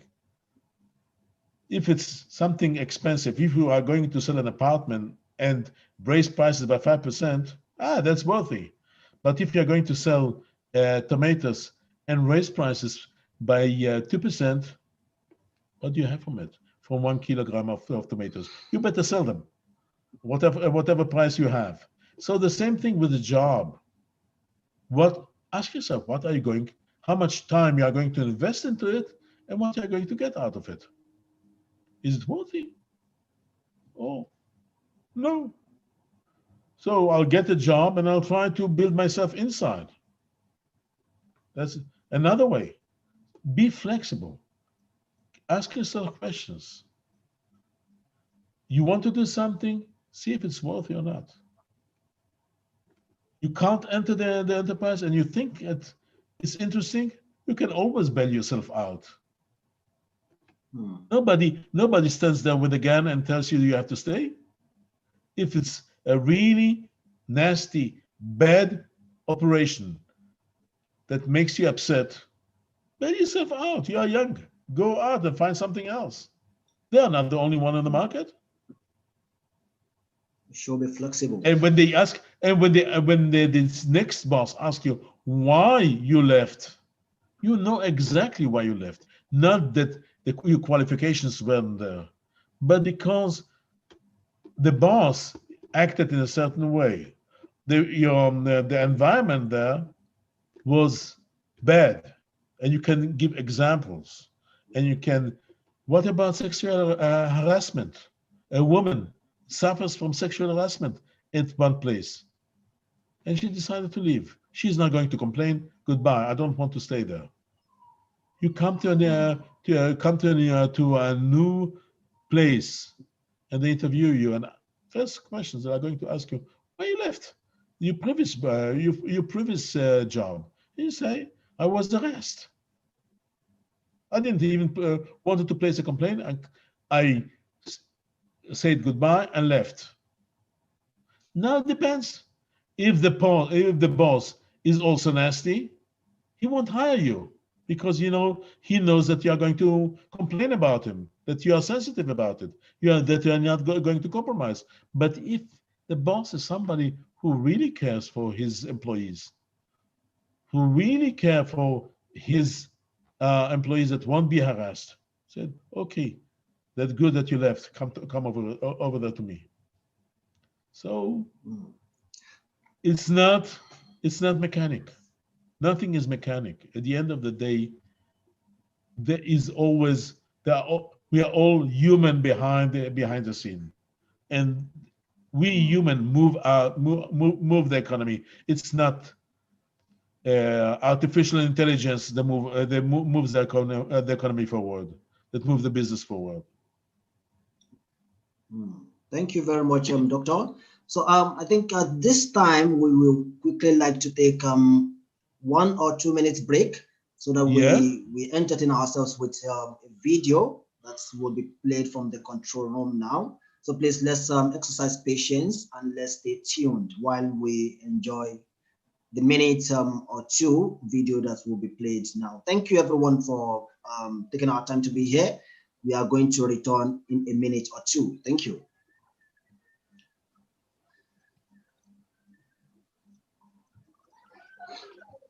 Okay.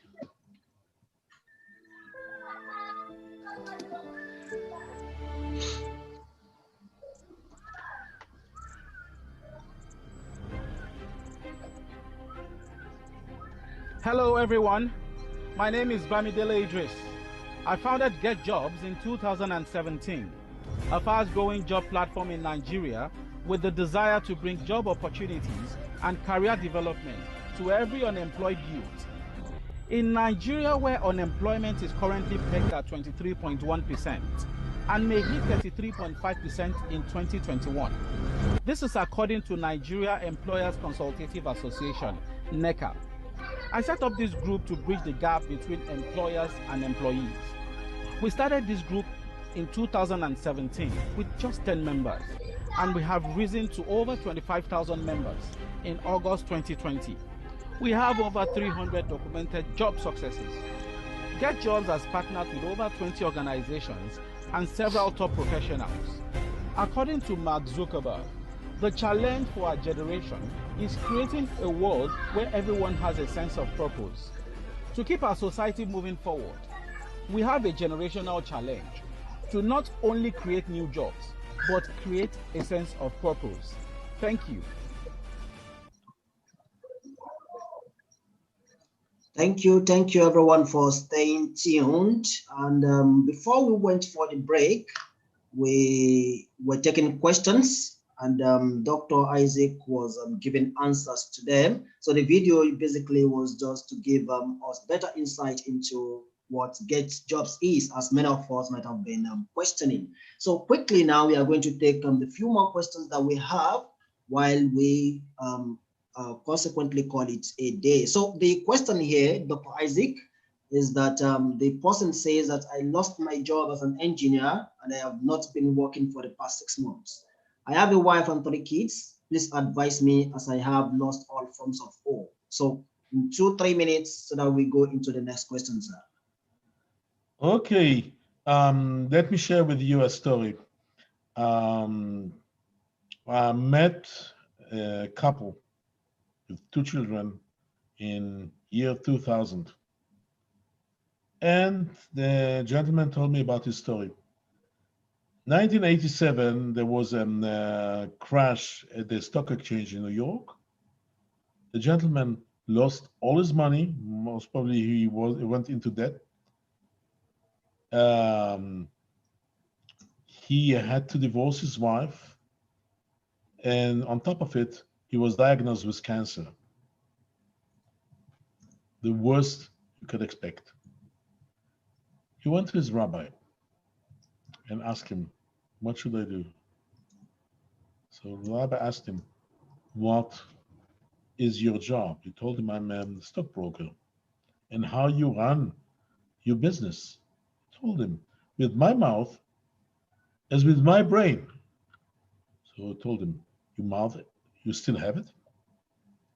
He told him, yes. Your brain, you still have it? I told him again, yes. So use your mouth and use your brain and go and work. And when I met him at 13 years later, he was already recovered from cancer, remarried, had 2 beautiful children, and he was so wealthy, so he decided to take 1 year break and go on tour around the world. That's how I met him. Now, it's a nice story, but think about it. What the rabbi told him is, you're not a stockbroker. You have certain tools. These tools could be used one way or another. So figure out what your tools are and figure out how you can use them in the best way. I know it's a pressure when you lose your job and your family has to be fed today when you don't know how to. When you are still looking around. The pressure that nobody can relieve. No, there's no magic over here. But sit back and ask yourself, what are my unique skills? What is so unique about me? And how these unique skills can become of use. Maybe as an engineer, maybe not. Then when you try to sell yourself, you don't sell I'm an engineer because it means nothing, but I have certain unique skills. And I know friends of mine that for them getting kicked out from losing their jobs was beneficial, because when they started to look at what my skills are, and they said, okay, I can do A, B, C, and they opened their own businesses, and they became very successful.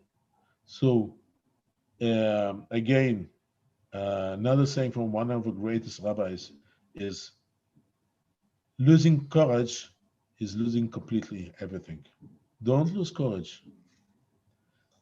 If you had a job, there's no reason why you won't have tomorrow. You can have a job tomorrow, maybe not what you have done before, maybe something else, but you'll find.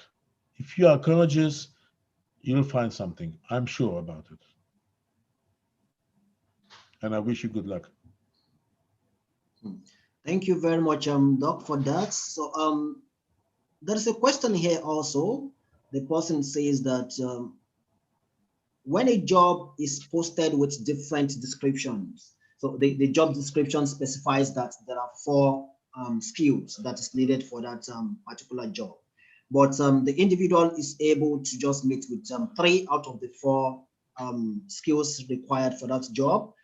Would it be advisable that the individual go extra mile to learn the 4th one while still pursuing that, trying to get that job? Or how can an individual maneuver or navigate his ways in this situation?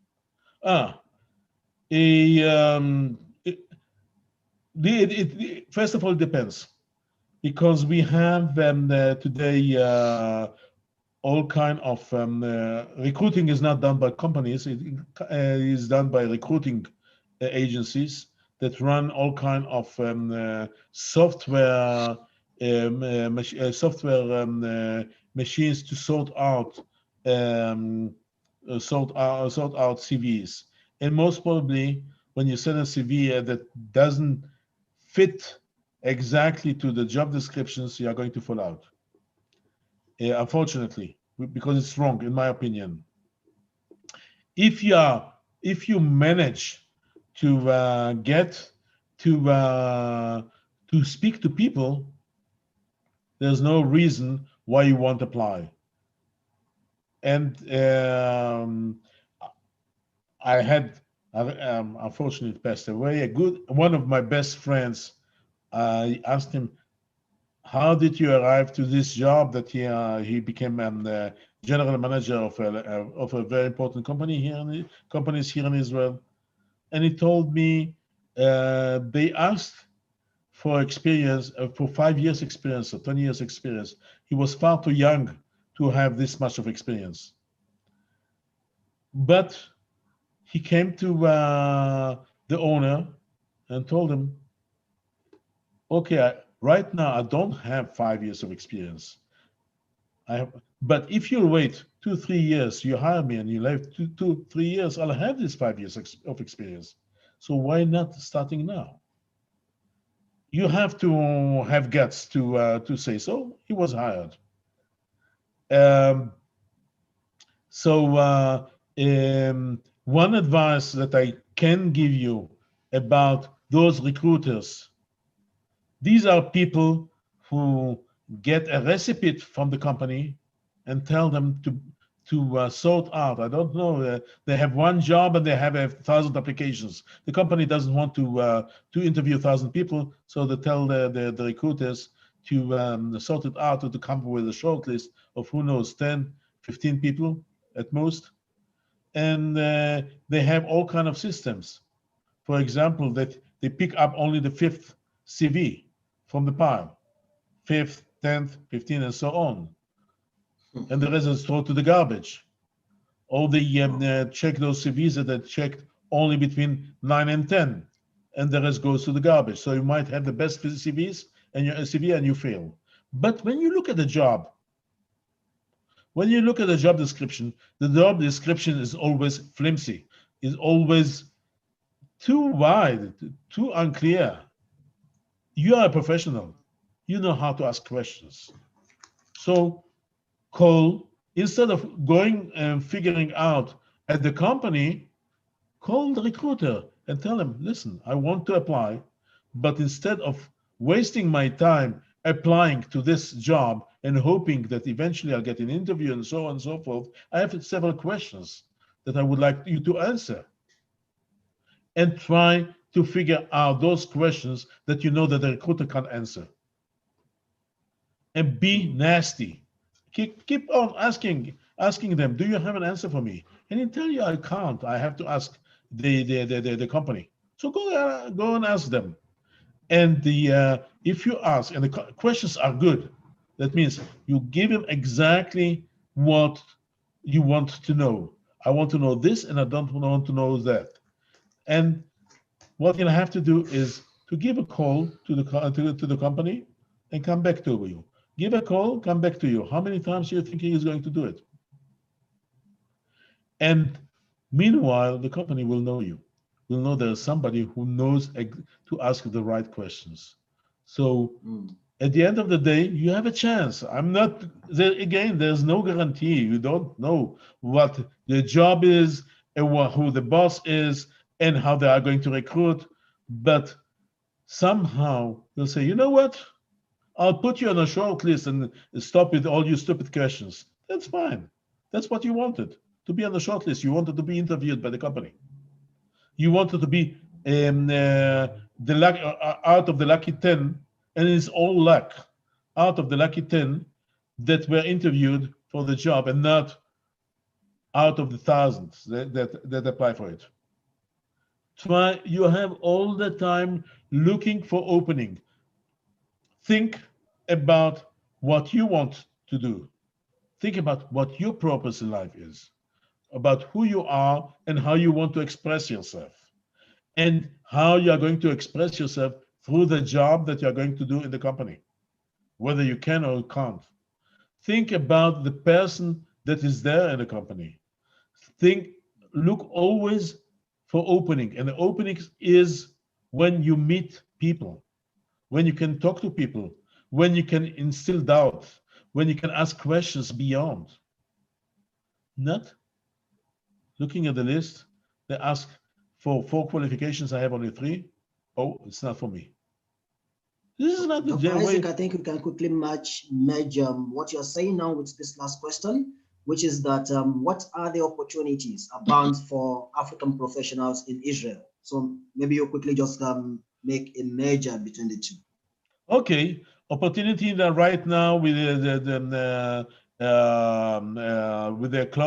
economy that is in a close down. We had half a year ago about 1 million unemployment, 1 million people. Now we are going back to about 800,000. We went down. We are going back, and people will find jobs. People will find jobs because the economy before the pandemic the economy was booming. The rate of unemployment was about 3 to 4%. There's no reason why it won't come back to it. So we'll see small businesses closing down, large businesses closing down, and it's temporarily. People are going to suffer temporarily. Luckily, the government promises they don't fulfill it, but the promises that they are going to help us a little bit. But it all depends on us. At the end of the day, all depends on us because we need employees. We need people to work for us. Nobody, no general can win the war if he doesn't have soldiers. So these people will find jobs. People might go back to their old businesses. People might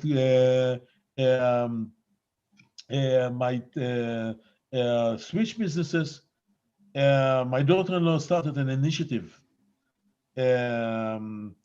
few months ago because women in the south of Israel, which is more difficult to get job, the more difficult area to get job, especially for women.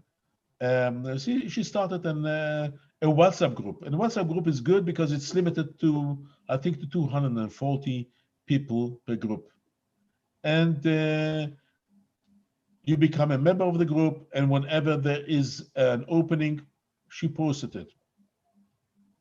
And the list of attendance is huge. It's run by four ladies. List of attendance is huge. She was also on the list of attendance, and she just picked up when her job came in. It was difficult, but at the end of the day, she received the job. And jobs are coming in because people are looking for jobs, and they're posting.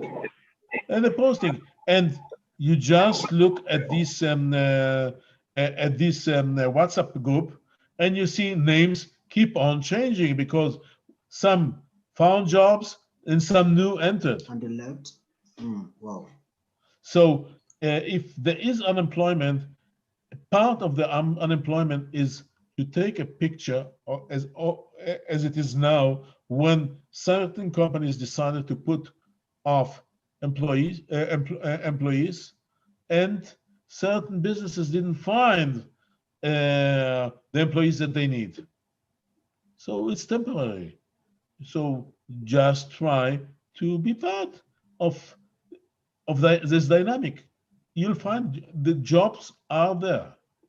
It's abnormal that you have here in Israel 800,000 people who are unemployed. Thank you very much, Dr. Isaac. It's been a really wonderful session with you. It's a long evening, and I would say that the trip was quite fine, leaving Nigeria down to Israel, and now we are gradually, we are returning home now. So thank you very much, Doctor. Thank you very much. I hope I've been on this. I hope I've been too. You wanted to say something? Yeah, I hope I've been a little bit of a help to people, just to open their mind a little bit, to give them courage, to instill a little bit of flexibility in their mindset. And one of the biggest problem is that we block ourselves. We put ourselves into certain blockage. We don't open up. We don't look around what we can do. And the opening is there. The opportunities are there. There's no guarantee. There's a saying by us that bread is not for the wise. So some wise people won't make it, but we have to try. If you really feel that you have to bring food on the table to your family, you have to feed up your family, you bring roof on their head, and this is a noble cause. This is a great cause. It makes you a great person, a great responsible person, somebody who is going to fight and work day and night just to see his family grows, not that he doesn't want to see his family suffers. This is something that can give you strength, courage, and you'll find a job. Thank you. Sorry, Dr. Isaac. Thank you very much for the wonderful words. encouragement. So I must say, every one of us, we have really learned so much. And personally, I have loads of some of the points that you gave during the course of the presentation. So, like, I would like to just remind the participants about is one, you said that losing courage is losing everything. So we shouldn't lose courage. So once the courage is lost, then there is nothing that will drive us again towards achieving those things that we set as our goals. And also, we should be smart and we should seek for satisfaction. So if you're not satisfied where you are, then you should tread the path of satisfaction so that you know you are fulfilled and you know you have gotten what you really anticipate getting. So this have from the just a few of the values that we have been able to get from this class today. Thank you very much, Dr. Isaac. And on the final note, the participant would like to be able to connect with you after now. So maybe on, we don't know how we can have access to you. So probably via social media or how, sir? Social media, I'm usually only on LinkedIn, and I'll be happy to help people if I can. Please don't ask, don't come with the something. I lost my job. Do you have a job for me? It won't work. I'm not in Nigeria, and I'm not in recruiting. And I think you have some great people who can help you. Absolutely. So I know people would definitely have the right. For example, Bamidele is managed to find 300 jobs. He'll find 3,000 more, much quicker than me. Even much more. The projection is quite higher than that. Thank you. Okay, very much. with good luck. But if you have a certain idea, if you have a business, for example, and you felt that you arrived to a certain glass ceiling that you can't advance, something is wrong, something doesn't work, with pleasure, I can help. That would be nice of you, sir. This is my job. This is my job. So usually people ask me how much I charge. So I told them I'm very expensive. But if you make 100, I want to make 10. But I have to see that you'll make 100. So I have to see. I have to see that I make this 10 will be very big 10, which means that your 100 will be very big 100. Otherwise, you just pay for nothing. I can give you fantastic advice, but you lose the money at the end of the day. So go ahead. If you have needs, come. Actually, I say no. Nothing happened. Usually I don't. So answer. Is this how the name is on LinkedIn? Isaac Mustovich. How you? This is the name on LinkedIn. I have a website that has to be updated. Simply, I don't have time. I rather do this masterclass instead of writing down rewriting my website. But you have my email over there, so send me an email. Send me an email. All right. Thank you very much, sir. So it's really a pleasure. You have already two ways of reaching me. Email or LinkedIn. On my website LinkedIn. Or LinkedIn. That's fine. Both of them. Email. Both of them I see quite regularly. And I made a commitment to answer to everybody.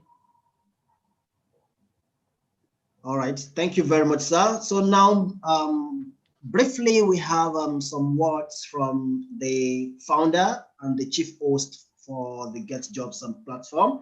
Engineer Bamidele Idris will have a few words with us, after which we are going to, see another video that would be freshing us before we finally close for the day. Thank you, everyone, as we stay tuned and we'll listen to Engineer Bamidele Idris.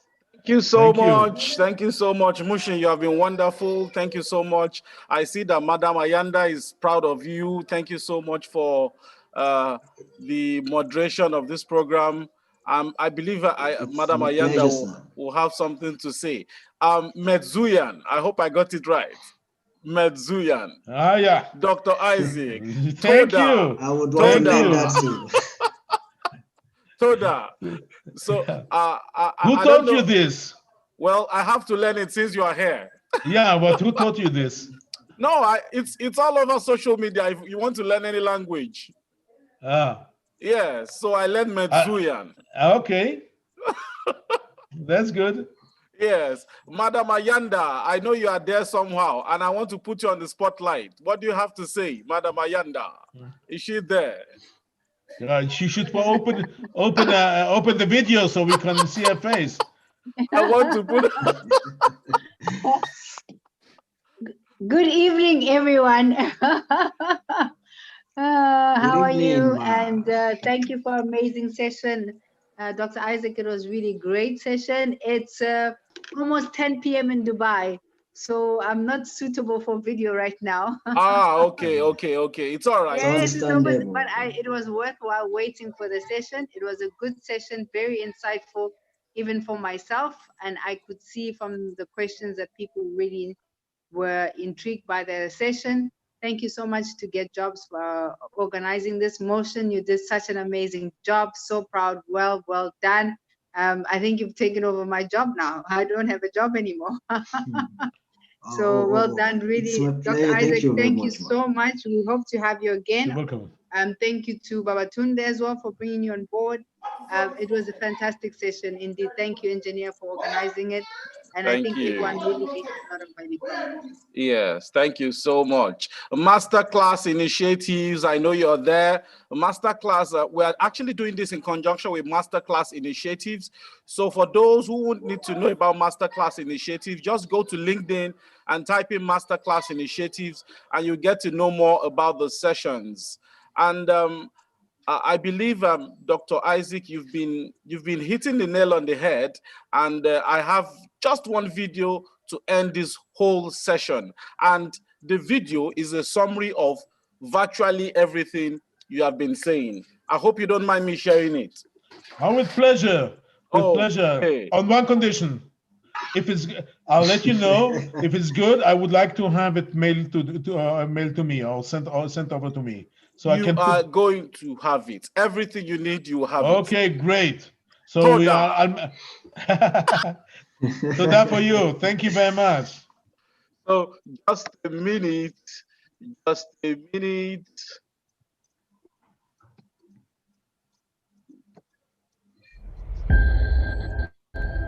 People have this reoccurring nightmare that there's something, some force that's got a hold of them and it's holding them down and they can't break free. No matter what they do, they can't break free from that force.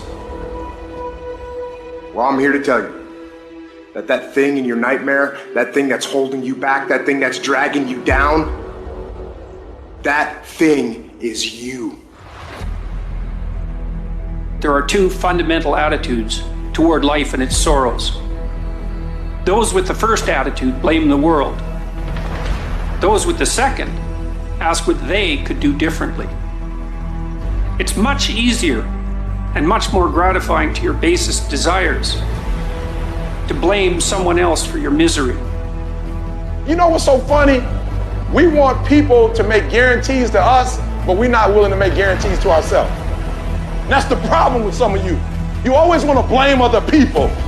You owe you an explanation. You need to look at yourself in the mirror and say, why are you only giving 50%? What's wrong with you? You need to put yourself on punishment. You need to tell you no more TV, no more snacks, no more desserts. No, we working out now. You need to tell you that you owe you something. Every day I demand more from myself than anybody else could humanly expect. I'm not competing with somebody else, I'm competing with what I'm capable of. My number one competition is me. It's always you versus you.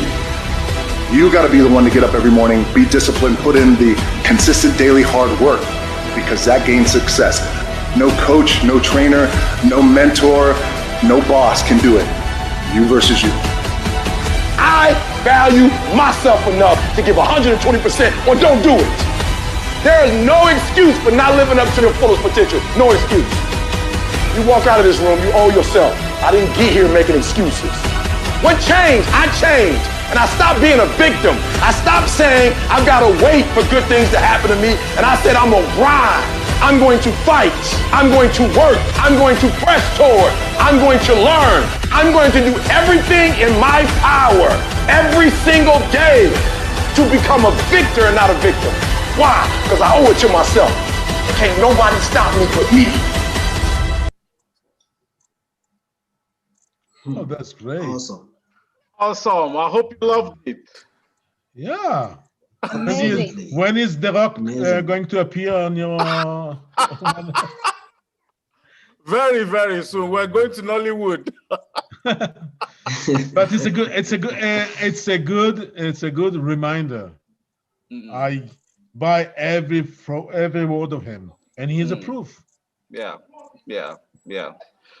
So it's 6:49 p.m. from Lagos, Nigeria, and we have come to the end of this session. Mushi, thank you so much. Dr. Thank Isaac. you. Thank you, to you everybody. Thank you, all. sir. Thank you, everybody. This is the second time that I'm appearing on this platform, and this time is completely different. Wow. I really enjoyed it. Enjoyed it. Okay, we had one time, at one moment, somebody just stormed in, which is not natural to this kind of shows, but otherwise, especially with Mushin guiding me, thank you. And you are the backward organizing all the technicalities. Thank you. And we shouldn't forget Ayanda. Yes. I think Yes. we all know how much she put into it. Yes. She's wonderful. Okay. You are wonderful people. Thank you, Dr. Welcome. Isaac. You're great. We appreciate you, and we hope that you'll be back again soon. No problem. With pleasure. Next time we can plan it even better. Okay. So I have already a level where I have to grow higher. So thank you, everyone, for coming, for making it a date to be with us. So let's stay tuned to get information as regards to the session next week. Next weekend, we should be having another session. So let's stay tuned.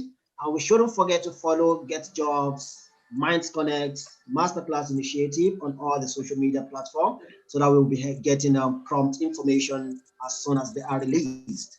And also, it's our pleasure. We all will be connecting with Dr. Isaac Mostovich for our businesses, ideas, and a whole lot of other things that we might need him for. He dropped his LinkedIn handle, so we can connect with him via that, and also we can request for the mail and other platforms by which we can get to relate with him. Thank you, everyone, for sparing the time to be here till this time. We are really much appreciated. Thank you. Until we meet, we say bye. Bye-bye. Bye-bye. Thank you. Bye-bye. Bye. Mr. Idris, good evening. Yes, good evening. How are you? Mr. Idris, this is Simon, your friend, former Elisha Beauty. Oh, okay. Bye-bye, Simon. Good to see you. Good to have you here. No problem. Get in touch with me on social media, okay? Yeah, I sent my contact to you on the chat. No problem. Thank you. Bye-bye. Thank you.